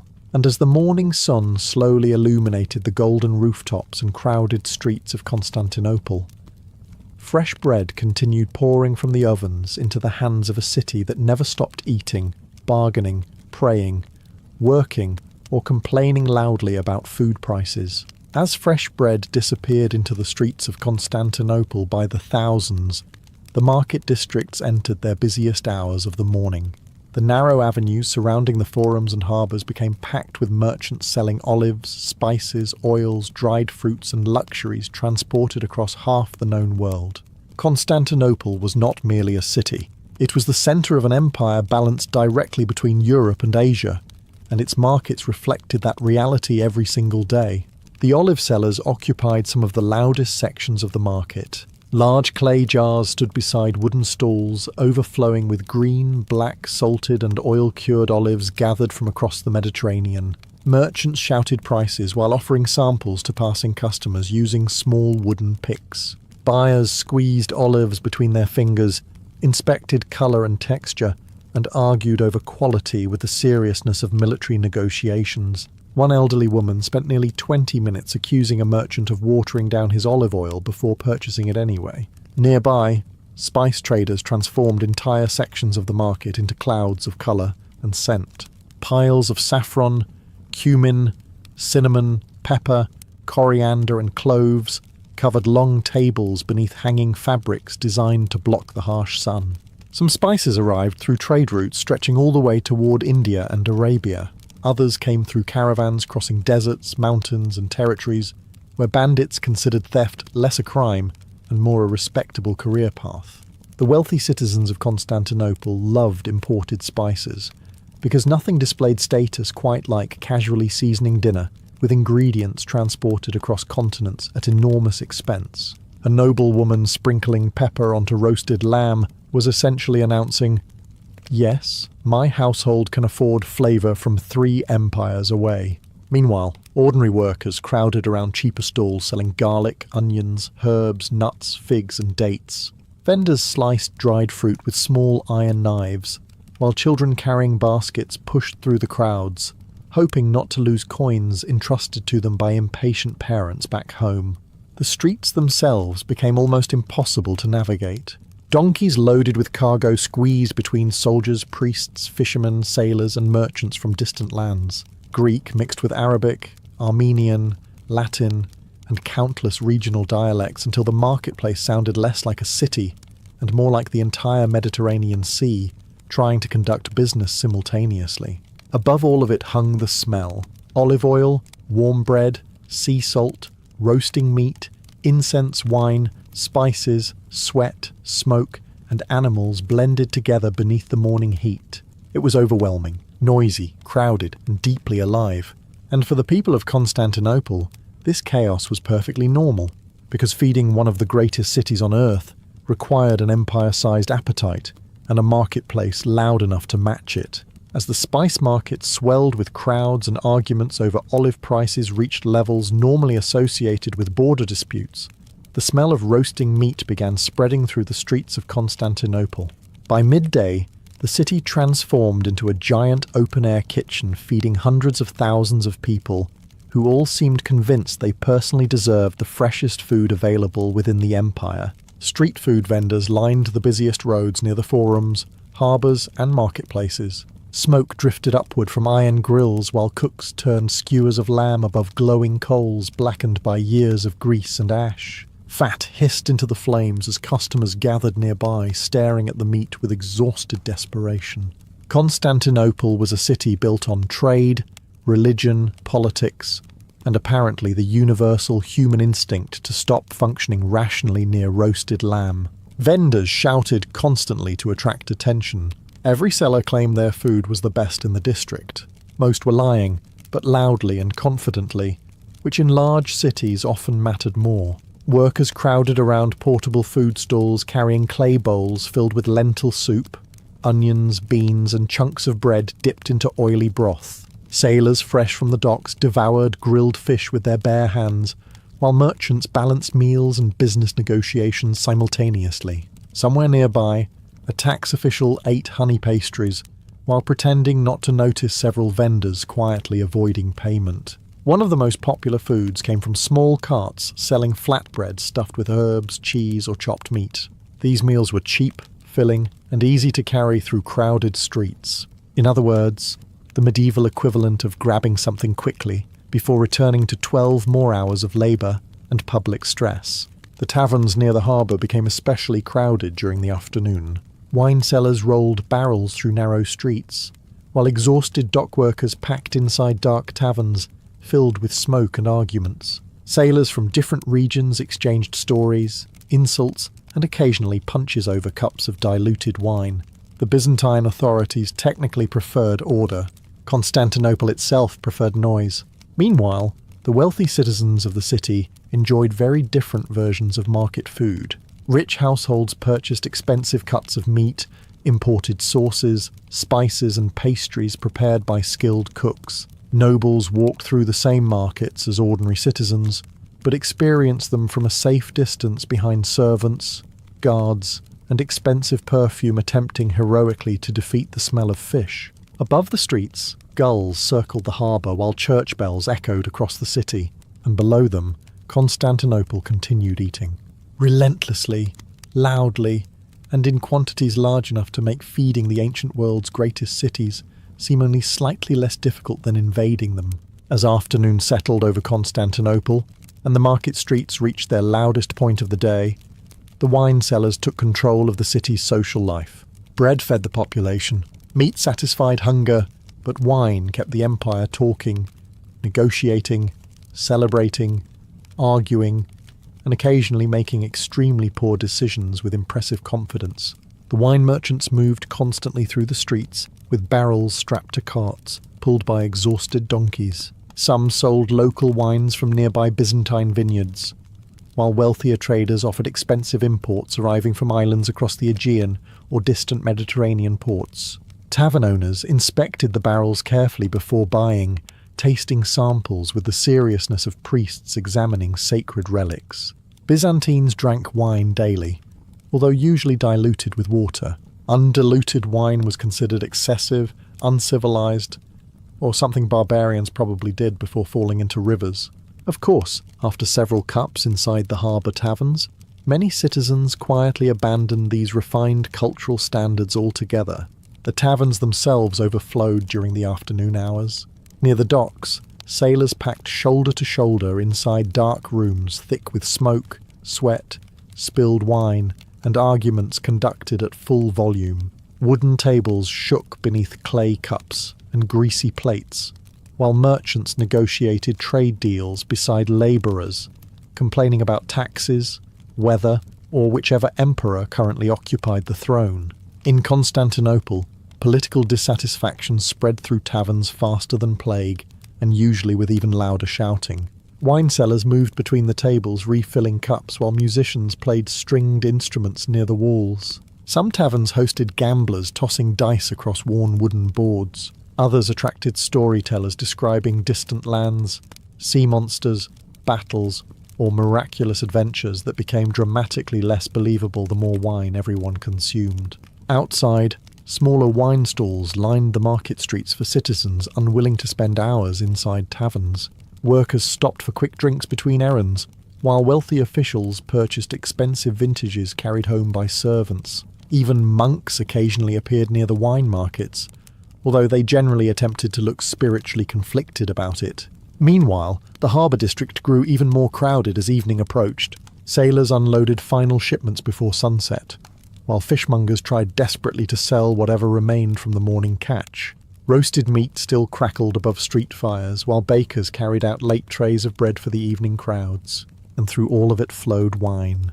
Cheap wine, expensive wine, sweet wine, sour wine, wine diluted responsibly, and wine consumed with the judgment of a collapsing staircase. Because Constantinople was not merely a city of emperors, churches, and golden palaces. It was also a city where millions of conversations, arguments, friendships, and business deals began with someone saying, "Sit down for a moment. Have a drink." Behind the glittering spice stalls, overflowing taverns, and wealthy merchants bargaining over imported luxuries, Constantinople faced a far more difficult challenge every single day, feeding the enormous mass of ordinary people packed inside its walls. Because the capital of the Byzantine Empire was crowded, extremely crowded, narrow streets twisted between apartment blocks stacked several floors high, filled with labourers, widows, sailors, craftsmen, servants, beggars, monks, refugees and families squeezed into tiny rooms above noisy alleyways. Smoke drifted constantly between the buildings while laundry hung overhead like surrender flags from an exhausted civilization. And every morning, these people needed food. The cheaper market districts near the poorer neighbourhoods operated differently from the polished commercial areas visited by nobles and foreign diplomats. Here, sellers shouted even louder, portions were smaller, and bargaining became less of a cultural pastime and more of a survival skill. A single copper coin might determine whether a family ate fresh bread, or stale scraps soaked in thin soup for another evening. Street vendors catered directly to the working poor. Huge cauldrons of lentils, onions, beans, and barley stew simmered above open fires, while exhausted labourers lined up carrying cracked bowls and rough bread. Fish too small or damaged for wealthier customers was salted heavily and sold cheaply near the docks. Vendors fried small cakes made from grain and oil, while children hovered nearby hoping for leftovers or dropped crumbs. The city authorities understood the danger of hunger very well.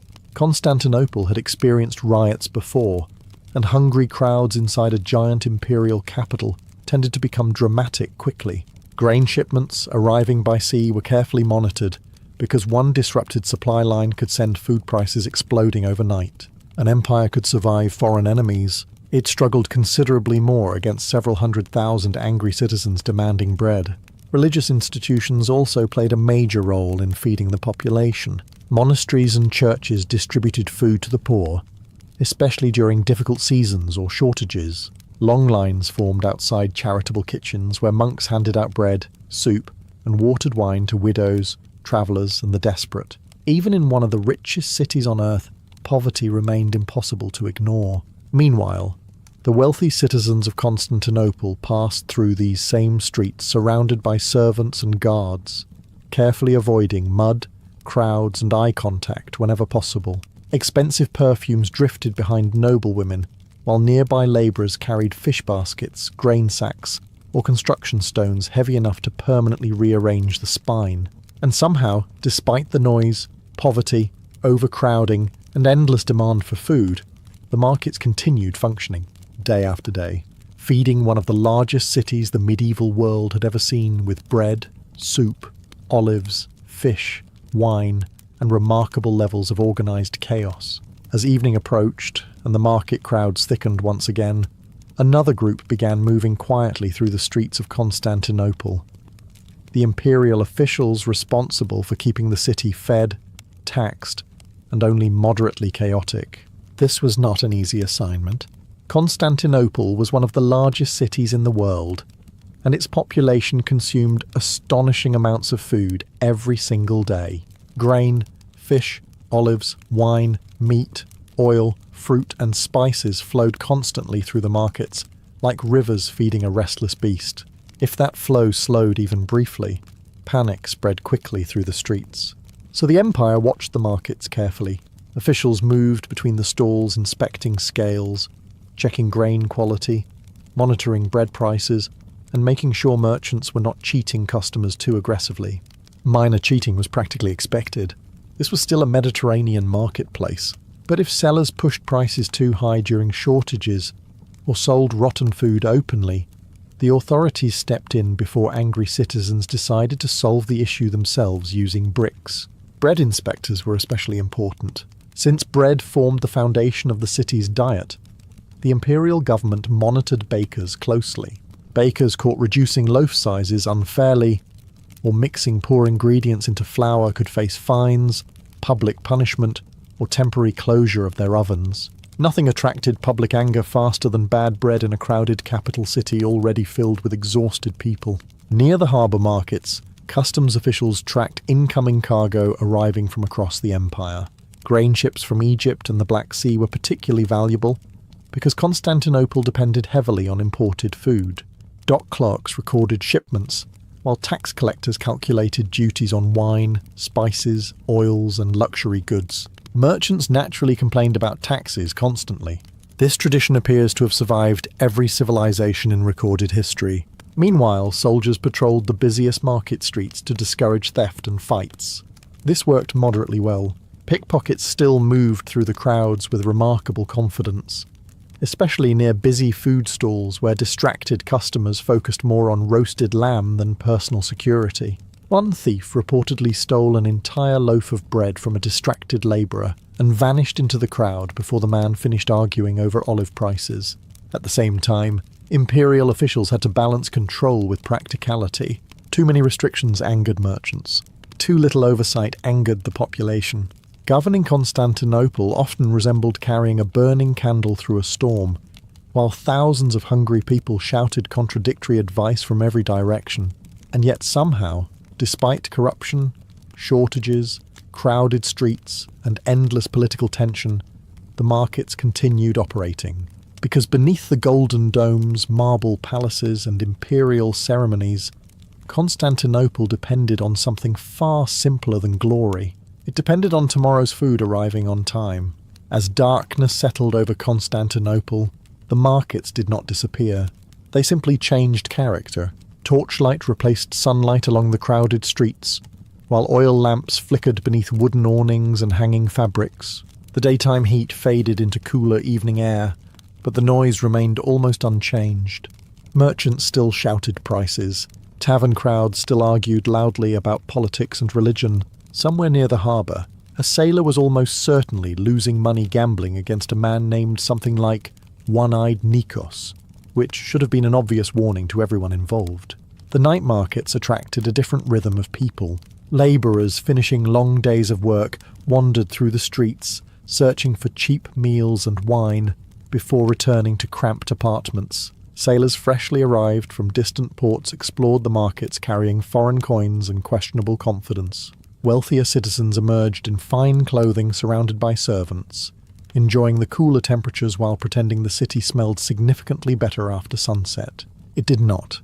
Street cooks remained busy late into the night. Roasted lamb still turned slowly above glowing coals, while fish vendors fried the final catches of the day in large pans of oil. Sweet sellers displayed honey pastries, sesame cakes, nuts, and dried fruits beneath lantern light that made everything appear slightly more luxurious than it probably was. Hungry customers crowded around the stalls, carrying clay cups of wine and fresh bread still warm from evening ovens. The sounds of Constantinople echoed endlessly through the narrow streets. Church bells rang from distant districts, while musicians played outside taverns overflowing with smoke and laughter. Donkeys clattered across stone roads carrying late cargo deliveries. Nearby, priests moved through the crowds beside merchants, beggars, scholars, and travellers from every corner of the empire. Few cities on Earth mixed so many languages, religions, classes, and cultures into one giant restless machine powered mostly by trade and exhaustion. Near the harbour, night workers unloaded ships arriving after sunset. Grain sacks, olive jars, wine barrels, and spices continued flowing into the city even in darkness. Feeding Constantinople never stopped. The city consumed food with the relentless appetite of an empire-sized furnace. Meanwhile, crime became slightly more common after dark. Pickpockets moved carefully through crowded alleys, while local gangs watched busy intersections near taverns and markets. Imperial patrols carrying lanterns walked the streets attempting to maintain order, although many soldiers appeared more interested in finding wine than preventing theft.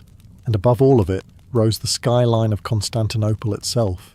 Church domes glowing beneath moonlight, palace walls towering above the harbour, fires flickering across endless streets crowded with humanity. The city still awake long after sunset, still eating, still bargaining, still feeding one of the greatest capitals the medieval world had ever seen. By the final hours of the night, Constantinople should have been quiet, in theory at least. Most cities eventually surrendered to darkness and exhaustion. Constantinople treated both as minor inconveniences. Even past midnight, parts of the markets remained active beneath torchlight and smoky lanterns. Bakers prepared the next morning's bread before the current day had properly ended. Harbour workers unloaded late cargo ships arriving through the Bosporus, while taverns still overflowed with sailors, merchants, gamblers, and citizens loudly discussing matters they had absolutely no power to influence politically. The city never truly stopped consuming food. Fishmongers cleaned their stalls beside the docks, while stray cats prowled between baskets searching for scraps. Wine sellers counted coins beneath dim oil lamps. Street sweepers pushed piles of spoiled vegetables, broken pottery, ash and animal waste toward drainage channels that only occasionally functioned as intended. Constantinople was magnificent, wealthy, cultured, and deeply committed to producing smells capable of challenging human optimism. Near the poorer districts, families gathered inside cramped apartments, sharing simple late meals of bread, olives, onions, and watered wine. Workers rested aching legs after entire days spent carrying cargo, building walls, rowing ships, or standing inside overheated bakeries. Through open windows drifted the distant sounds of tavern music, barking dogs, church bells, and arguments continuing somewhere in the darkness over money, politics, or whose cousin had cheated during dice games 3 weeks earlier. Meanwhile, inside wealthy homes lit by hanging lamps and decorated mosaics, nobles finished elaborate dinners served by household staff. Silver dishes carried roasted meats, imported spices, sweet pastries, and expensive wines into private dining rooms far removed from the crowded market streets below. Yet even the rich depended completely on the same chaotic system of merchants, bakers, sailors, fishermen, farmers, and labourers feeding the city every single day. Because without the markets, Constantinople collapsed. The empire's armies marched on food. Its palaces survived on food. Its churches, taverns, ports, monasteries, and crowded neighborhoods all depended on an endless stream of bread, grain, oil, wine, fish, spices, and livestock arriving constantly from across the Byzantine world. And somehow, despite storms, corruption, fires, riots, invasions, shortages, overcrowding, and politics complicated enough to give philosophers permanent headaches, the system continued functioning, day after day, year after year, feeding hundreds of thousands of people inside one of the largest and richest cities on Earth. And as the final lanterns flickered beside the harbour, and the first bakers prepared tomorrow's bread beneath glowing ovens, Constantinople continued doing what it had always done best, surviving through trade, noise, ambition, and extraordinary amounts of food. The Harvest Festival did not begin with music or dancing. It began with exhaustion. From sunrise until the final light of evening, the villagers worked through the last day of harvest beneath cold autumn skies. Men cut wheat with aching backs, while women gathered vegetables into baskets already stained with dirt and crushed leaves. Children carried bundles smaller than the adults, but complained twice as loudly about it. Oxen dragged overloaded carts through muddy paths, while crows circled the emptying fields as if personally offended somebody had stolen their free food. But despite the exhaustion, something in the air felt lighter. The grain had survived the season. That alone deserved celebration. In medieval villages, a failed harvest meant genuine disaster. Hunger was never far away. One summer of heavy rain, drought, disease, or insects could ruin entire communities before winter even arrived. So when the final wagons rolled back toward the village loaded with wheat, barley, onions, and turnips, people smiled with the kind of relief modern humans usually reserve for surviving tax season or finding out the internet outage was temporary. The villagers gathered near the centre square as the last carts arrived. Farmers covered in mud climbed down slowly from the wagons, while neighbours inspected the harvest piles with open satisfaction. Some women crossed themselves in gratitude. Others immediately started calculating how much food might still remain by February. Medieval optimism was always cautious. These were people who understood that happiness could be interrupted at any moment by plague, war, taxes, or one extremely determined goat. Near the edge of the square, servants and labourers began preparing the festival fires. Smoke drifted upward into the evening air, while large iron pots were suspended above wooden flames. The smell of roasting onions and fresh bread slowly spread through the village, replacing the usual sense of wet straw, livestock, and human fatigue. Meanwhile, the ale barrels arrived. Several men rolled them into the square carefully, treating them with more respect than some local nobles received. Harvest ale was cheap, weak, and often tasted slightly suspicious. But after months of brutal labour in cold fields, nobody intended to complain. Medieval peasants were not searching for fine luxury. They were searching for something alcoholic enough to temporarily erase back pain and poor decision-making. Children ran between the wagons while musicians unpacked fiddles and drums near the bonfires. Young villagers quietly glanced at one another across the square, already aware the festival would bring dancing, flirting, and opportunities for embarrassing social interactions remembered for years afterward. And as the sun disappeared behind the distant fields, the village slowly transformed. For one night the harvest was finished. Winter had not arrived yet, and ordinary people could finally breathe. As the final harvest wagon settled into the village square, and the first bonfires crackled against the cold evening air, attention slowly shifted toward the true centerpiece of the festival. The ale. Not good ale, of course. Nobody in an ordinary medieval village expected sophisticated brewing techniques or delicate flavours with notes of oak and berry. Harvest ale was cheap, cloudy, weak enough to confuse modern drinkers, and occasionally contained mysterious floating particles best ignored for emotional stability. But after months of hard labour in muddy fields, it was magnificent. The brewers had been working for days preparing enough ale to survive the festival. Large wooden barrels stood beside the square, leaking slightly onto the dirt, while men carrying ladles sampled the contents repeatedly under the noble excuse of checking quality. By sunset, several of these quality inspectors had already become suspiciously cheerful. The brewing itself had happened in smoky sheds behind the village homes. Women and brewers boiled grain in giant iron pots while steam filled the air thick enough to make breathing feel optional. Barley, oats, and leftover wheat from the harvest were mixed into hot water before herbs were added for flavour. Medieval ale usually spoiled quickly, which suited villagers perfectly because patience was not traditionally associated with alcohol consumption.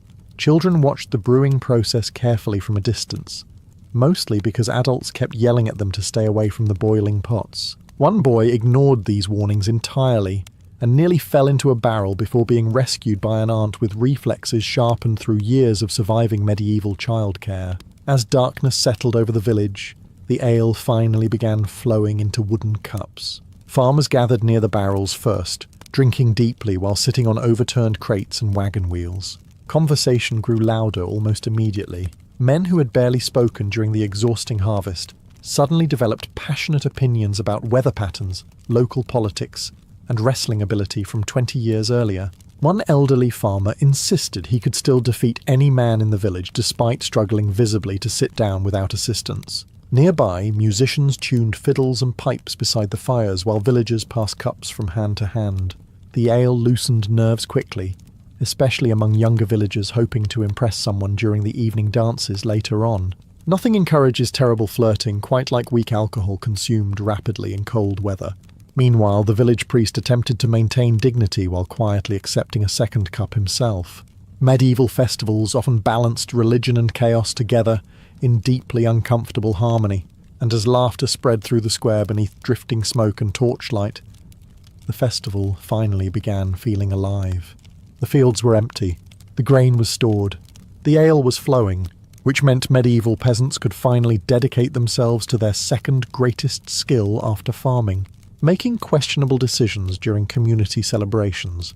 As the ale barrels grew lighter and the villagers louder, the smell of food slowly took control of the entire festival square. Smoke rolled upward from the bonfires while hungry crowds gathered around the cooking fires with the desperate concentration of people who had spent the last 3 months surviving mostly on bread, onions, and stubbornness. Tonight was different. Tonight there was meat. Large pigs turned slowly on wooden spits above glowing coals, while fat dripped into the flames with loud hissing sounds that made nearby villagers visibly emotional. Chickens roasted beside them, while iron pots filled with stew bubbled over the fires. The smell spread through the village streets so powerfully that even the dogs stopped fighting for a moment, just to stare respectfully at the food.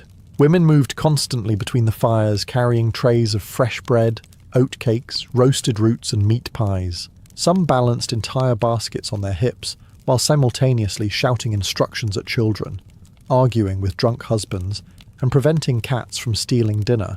Medieval village women possessed organizational abilities modern military commanders would have admired deeply. Fresh bread arrived from the ovens, still warm enough to burn careless fingers. Thick brown loaves covered the tables beside wheels of cheese, apples, turnips, onions, and bowls of butter. Villagers tore bread apart with rough hands blackened from harvest labour, while steam drifted upward into the cold autumn night.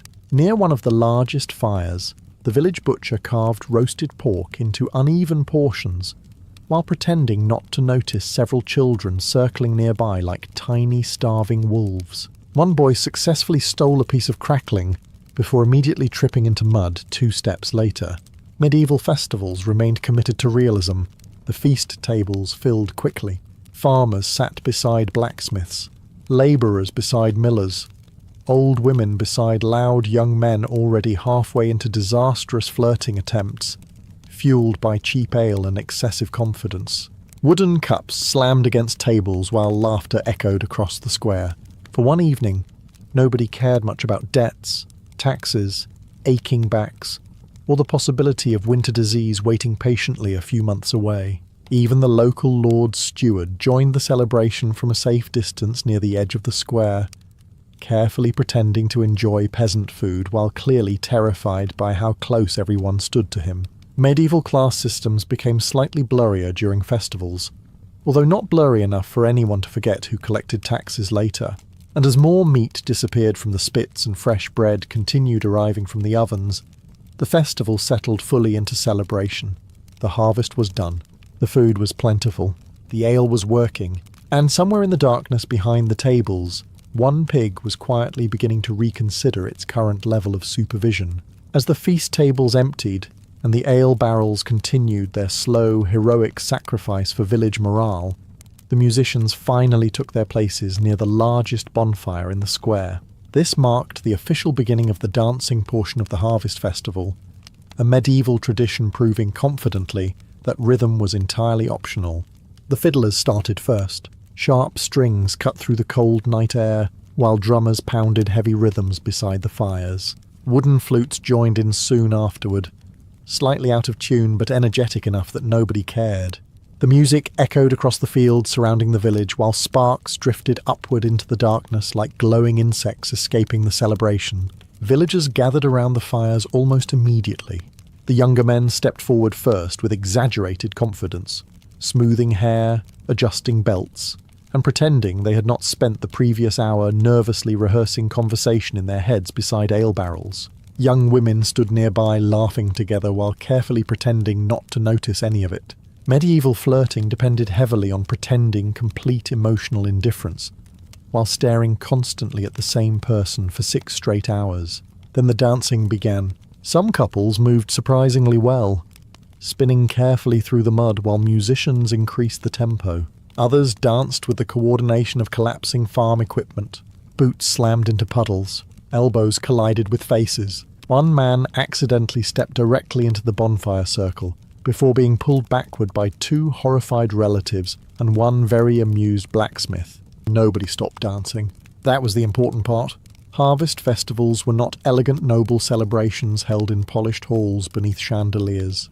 These were village gatherings filled with exhausted farmers celebrating temporary survival before winter arrived to ruin everyone's emotional stability again. Precision mattered less than enthusiasm. Meanwhile, older villagers sat near the tables watching the younger generation embarrass themselves publicly. Elderly women whispered commentary about potential marriages, while old farmers shouted advice nobody asked for. One grandfather claimed he had once been the finest dancer in 3 villages, despite moving now with the structural flexibility of damp firewood. The ale continued flowing heavily. Young men grew braver. Conversations became louder. Compliments became less intelligent. Somewhere near the edge of the square, 2 labourers attempted to dance on top of a wagon and immediately fell off together into a pile of straw. The crowd applauded politely out of respect for commitment, and through all the smoke, laughter, music and terrible rhythm, the festival square felt alive in a way medieval villages rarely did. For one night the fields were silent.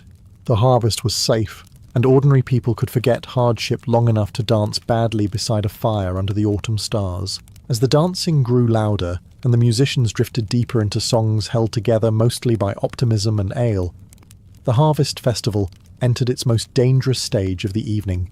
Young people started talking to each other. For much of the year, medieval village life offered surprisingly few opportunities for romance. Most days involved exhausting labour, crowded homes, suspicious parents, church supervision, livestock emergencies, and neighbours capable of noticing emotional tension from distances normally associated with military scouting. But harvest festivals were different. Tonight, the entire village gathered beneath firelight. Music filled the square, and cheap ale lowered social fear just enough to create confidence far beyond its natural limits. Near the bonfires, groups of young women stood together laughing while pretending not to notice nearby men staring at them with the subtlety of hunting dogs spotting rabbits. Young men approached cautiously, adjusting belts, smoothing hair, and rehearsing opening lines that usually sounded much smarter inside their heads. One farmer's son attempted to impress a girl by describing how quickly he could stack grain sacks during harvest season. Another tried discussing his family's pig ownership with the intensity of a royal diplomat negotiating peace treaties. The girl nodded politely while clearly reconsidering every life decision leading to this conversation. Meanwhile, the village girls were hardly passive observers. Many wore their best wool dresses and braided ribbons into their hair for the festival. They danced together near the fires, exchanged whispered gossip, and quietly judged the young men attempting to impress them through feats of strength, drinking, or deeply unnecessary shouting. Medieval romance often resembled livestock auctions performed emotionally. The ale made everything worse, or better, depending on perspective. Young men became dramatically more confident after several cups, which usually resulted in louder jokes, reckless dancing, and increasingly ambitious flirting attempts. One labourer tried singing to a girl beside the bonfire before forgetting half the words midway through and accidentally insulting her uncle instead. The musicians continued playing anyway. Medieval villages survived through resilience. Parents watched carefully from nearby tables. Older women especially monitored the festival with terrifying awareness. A mother could identify romantic interest from across a crowded square while simultaneously serving bread and criticising the village baker. Several fathers sat with arms crossed beside the fires, pretending calm while mentally preparing to murder whichever idiot spoke to their daughters incorrectly. Still, beneath the awkward conversations and second-hand embarrassment, something genuine existed inside these festivals. Courtships began here. Future marriages formed beside the music and bonfires. Entire families sometimes started because two exhausted peasants danced badly together after harvest season, while sharing weak ale beneath the autumn sky. And somewhere nearby, hidden behind a wagon and several barrels, one couple had already discovered that harvest festivals also offered excellent opportunities to disappear briefly from parental supervision. Medieval villages noticed this immediately, of course. They just pretended not to. As the night deepened, and the ale reached the point where everyone suddenly believed themselves unusually talented, the harvest festival shifted toward competitive games. This was an important medieval tradition, allowing villagers to strengthen community bonds through organized humiliation. The wrestling matches began first. A rough circle formed near the bonfire while villagers crowded around cheering loudly for friends, relatives, and occasionally complete strangers they had chosen to support, based entirely on beard quality. The rules were simple: throw your opponent into the mud before he did the same to you, which happened immediately. The village blacksmith entered first, built like a castle wall with arms thick enough to bend horseshoes without apparent effort. He defeated two farmers in rapid succession before lifting a miller completely off the ground and accidentally throwing him into a basket of onions. The crowd exploded with laughter, while the miller emerged smelling aggressively seasoned. Nearby, children played simpler festival games involving apples, sticks, and reckless disregard for personal safety. Boys climbed wagon wheels while girls chased one another between the tables carrying stolen pastries. One child somehow acquired an entire roasted chicken leg and vanished into the darkness before any adult could identify the theft. Medieval survival instincts developed early. The drinking contests followed shortly afterward. Several young men gathered near the ale barrels, determined to prove their masculinity through rapid consumption of weak medieval alcohol. This challenge always ended predictably. One participant began loudly singing after his third cup. Another declared eternal loyalty to everyone present. A third attempted to arm wrestle the blacksmith, and lost so quickly the crowd barely had time to react, before he was already flat on the table questioning his choices. Meanwhile, tug-of-war contests stretched across the muddy square as entire groups pulled against one another beside cheering spectators.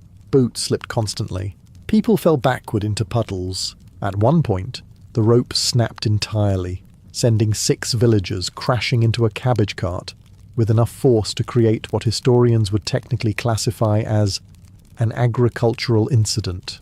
The musicians continued playing through all of it. Fiddles echoed beside roaring fires while dancers stumbled around exhausted from hours of movement and ale. Older villagers watched the chaos from the tables, shaking their heads, despite having behaved exactly the same way 30 years earlier. And then naturally disaster arrived. One of the festival pigs escaped. Nobody knew exactly how it happened. One moment the animal was tied safely beside the roasting area. The next moment it burst through the crowd, squealing wildly, while villagers leapt aside, spilling ale, bread, and dignity in every direction. Children screamed with excitement. Dogs immediately joined the chase. One drunk farmer attempted to tackle the pig heroically, and instead collided with a barrel hard enough to concern nearby furniture. The crowd roared with laughter, because no medieval harvest festival was truly complete until at least one animal escaped into public chaos. Tradition demanded it. The escaped pig charged through the harvest festival like a small, angry battering ram, powered entirely by panic and terrible timing. One moment villagers were laughing beside the bonfires. The next moment wooden cups flew into the air as the pig burst between the tables, squealing loudly enough to silence even the drunkest conversations. A tray of fresh bread flipped sideways. Someone dropped an entire bowl of stew directly onto their own boots. One elderly woman shouted curses at the animal with enough precision to make nearby soldiers quietly respectful. Children immediately treated the situation as the greatest event of their lives. They sprinted after the pig through the muddy square, screaming with joy while dogs joined the chase in complete emotional agreement. The pig zigzagged between villagers with astonishing speed, knocking into benches and scattering festival guests like bowling pins. A musician tried lifting his fiddle out of the way and instead fell backward into a puddle while still somehow continuing to play. Near the ale barrels, one farmer attempted a heroic interception. Unfortunately, he had consumed enough harvest ale to mistake confidence for coordination. He lunged toward the pig dramatically, missed entirely, and crashed headfirst into a wooden cart filled with onions. The crowd exploded with laughter while the pig escaped beneath another table carrying half a sausage in its mouth like a criminal fleeing the scene of an extremely personal crime. The local dogs became increasingly invested in the chase. 3 mutts tore across the square, barking wildly, while villagers leaped aside to avoid being trampled. One small boy climbed onto a barrel for safety and immediately began shouting tactical advice, despite clearly understanding nothing about pig capture strategy. Medieval communities valued enthusiasm over expertise in most emergencies. Meanwhile, the pig continued causing destruction with remarkable efficiency. It knocked over cups, slid through spilled ale, and somehow burst directly through the middle of a dance circle without slowing down. Young couples stumbled apart, while one elderly man calmly lifted his chair out of the way without interrupting his meal. Experience had taught him this probably would not be the evening's final disaster. Finally, near the edge of the village square, the blacksmith managed to grab the pig around its middle after a struggle involving mud, shouting, and what appeared briefly to be accidental wrestling with another villager entirely. The crowd cheered loudly as the animal squealed in furious protest, while being carried back toward the roasting area. The festival slowly settled again afterward. Musicians resumed playing. Ale cups were refilled. Bread was gathered from the ground, with optimism exceeding hygiene standards. Villagers laughed about the chaos while retelling the story immediately, with increasingly exaggerated details. And honestly, the pig escaping improved the festival considerably, because medieval people understood something modern society occasionally forgets. No great celebration becomes memorable until something goes completely wrong. After the pig was finally captured and village dignity partially restored, the harvest festival settled into a slower rhythm. The wild running, wrestling, and public embarrassment gradually faded into something warmer and calmer beneath the autumn night sky. The bonfires became the centre of everything. Large flames crackled in the middle of the square, while villagers gathered close against the growing cold. Sparks drifted upward into the darkness as people wrapped themselves in wool cloaks and carried fresh cups of ale back toward the fires. The younger children had finally begun falling asleep against parents or older siblings, exhausted from hours of chasing dogs, stealing food, and surviving medieval childhood with suspicious success rates. The musicians played softer songs now. Fiddles and flutes echoed gently through the square while villagers sang together beneath the stars. Some songs told stories of harvests, old battles, saints, or local legends. Others appeared to exist, mainly so drunk farmers could shout the same chorus repeatedly while forgetting half the words. Medieval music valued emotional commitment over technical perfection. Near one fire, elderly villagers began telling stories to the younger generation. Old farmers described terrible winters from decades earlier, when snow buried the roads and grain nearly ran out before spring. Veterans spoke about battles fought under distant lords, while children listened wide-eyed beside the flames. According to one grey-haired man, he had once fought off 3 bandits armed only with a shovel, and good Christian anger. Nobody fully believed him, but the story improved dramatically every year, and honestly, that was what mattered.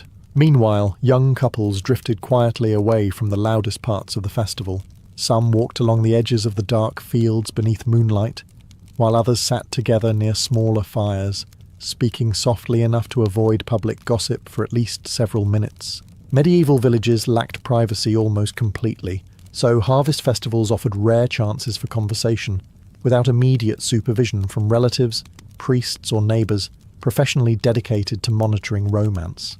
The food continued circulating late into the night.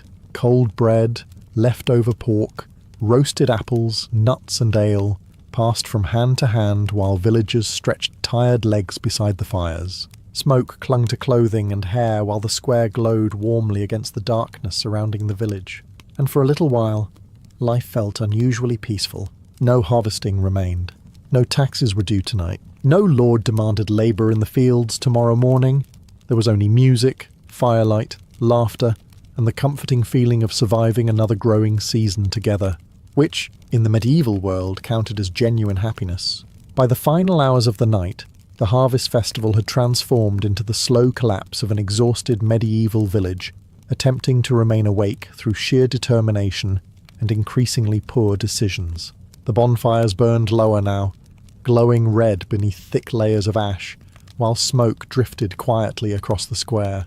Many villagers still sat around the fires wrapped in wool cloaks, speaking in softer voices after hours of singing, dancing, shouting, and chasing livestock through public spaces. Others had surrendered completely. Several farmers slept directly on benches, while one man somehow managed to fall asleep sitting upright beside an ale barrel still holding his cup. Nearby, two musicians continued arguing about song lyrics neither of them fully remembered anymore. A dog curled beneath the feast table surrounded by abandoned bones with the expression of a creature who believed this had been the greatest night in recorded history. The square itself looked devastated.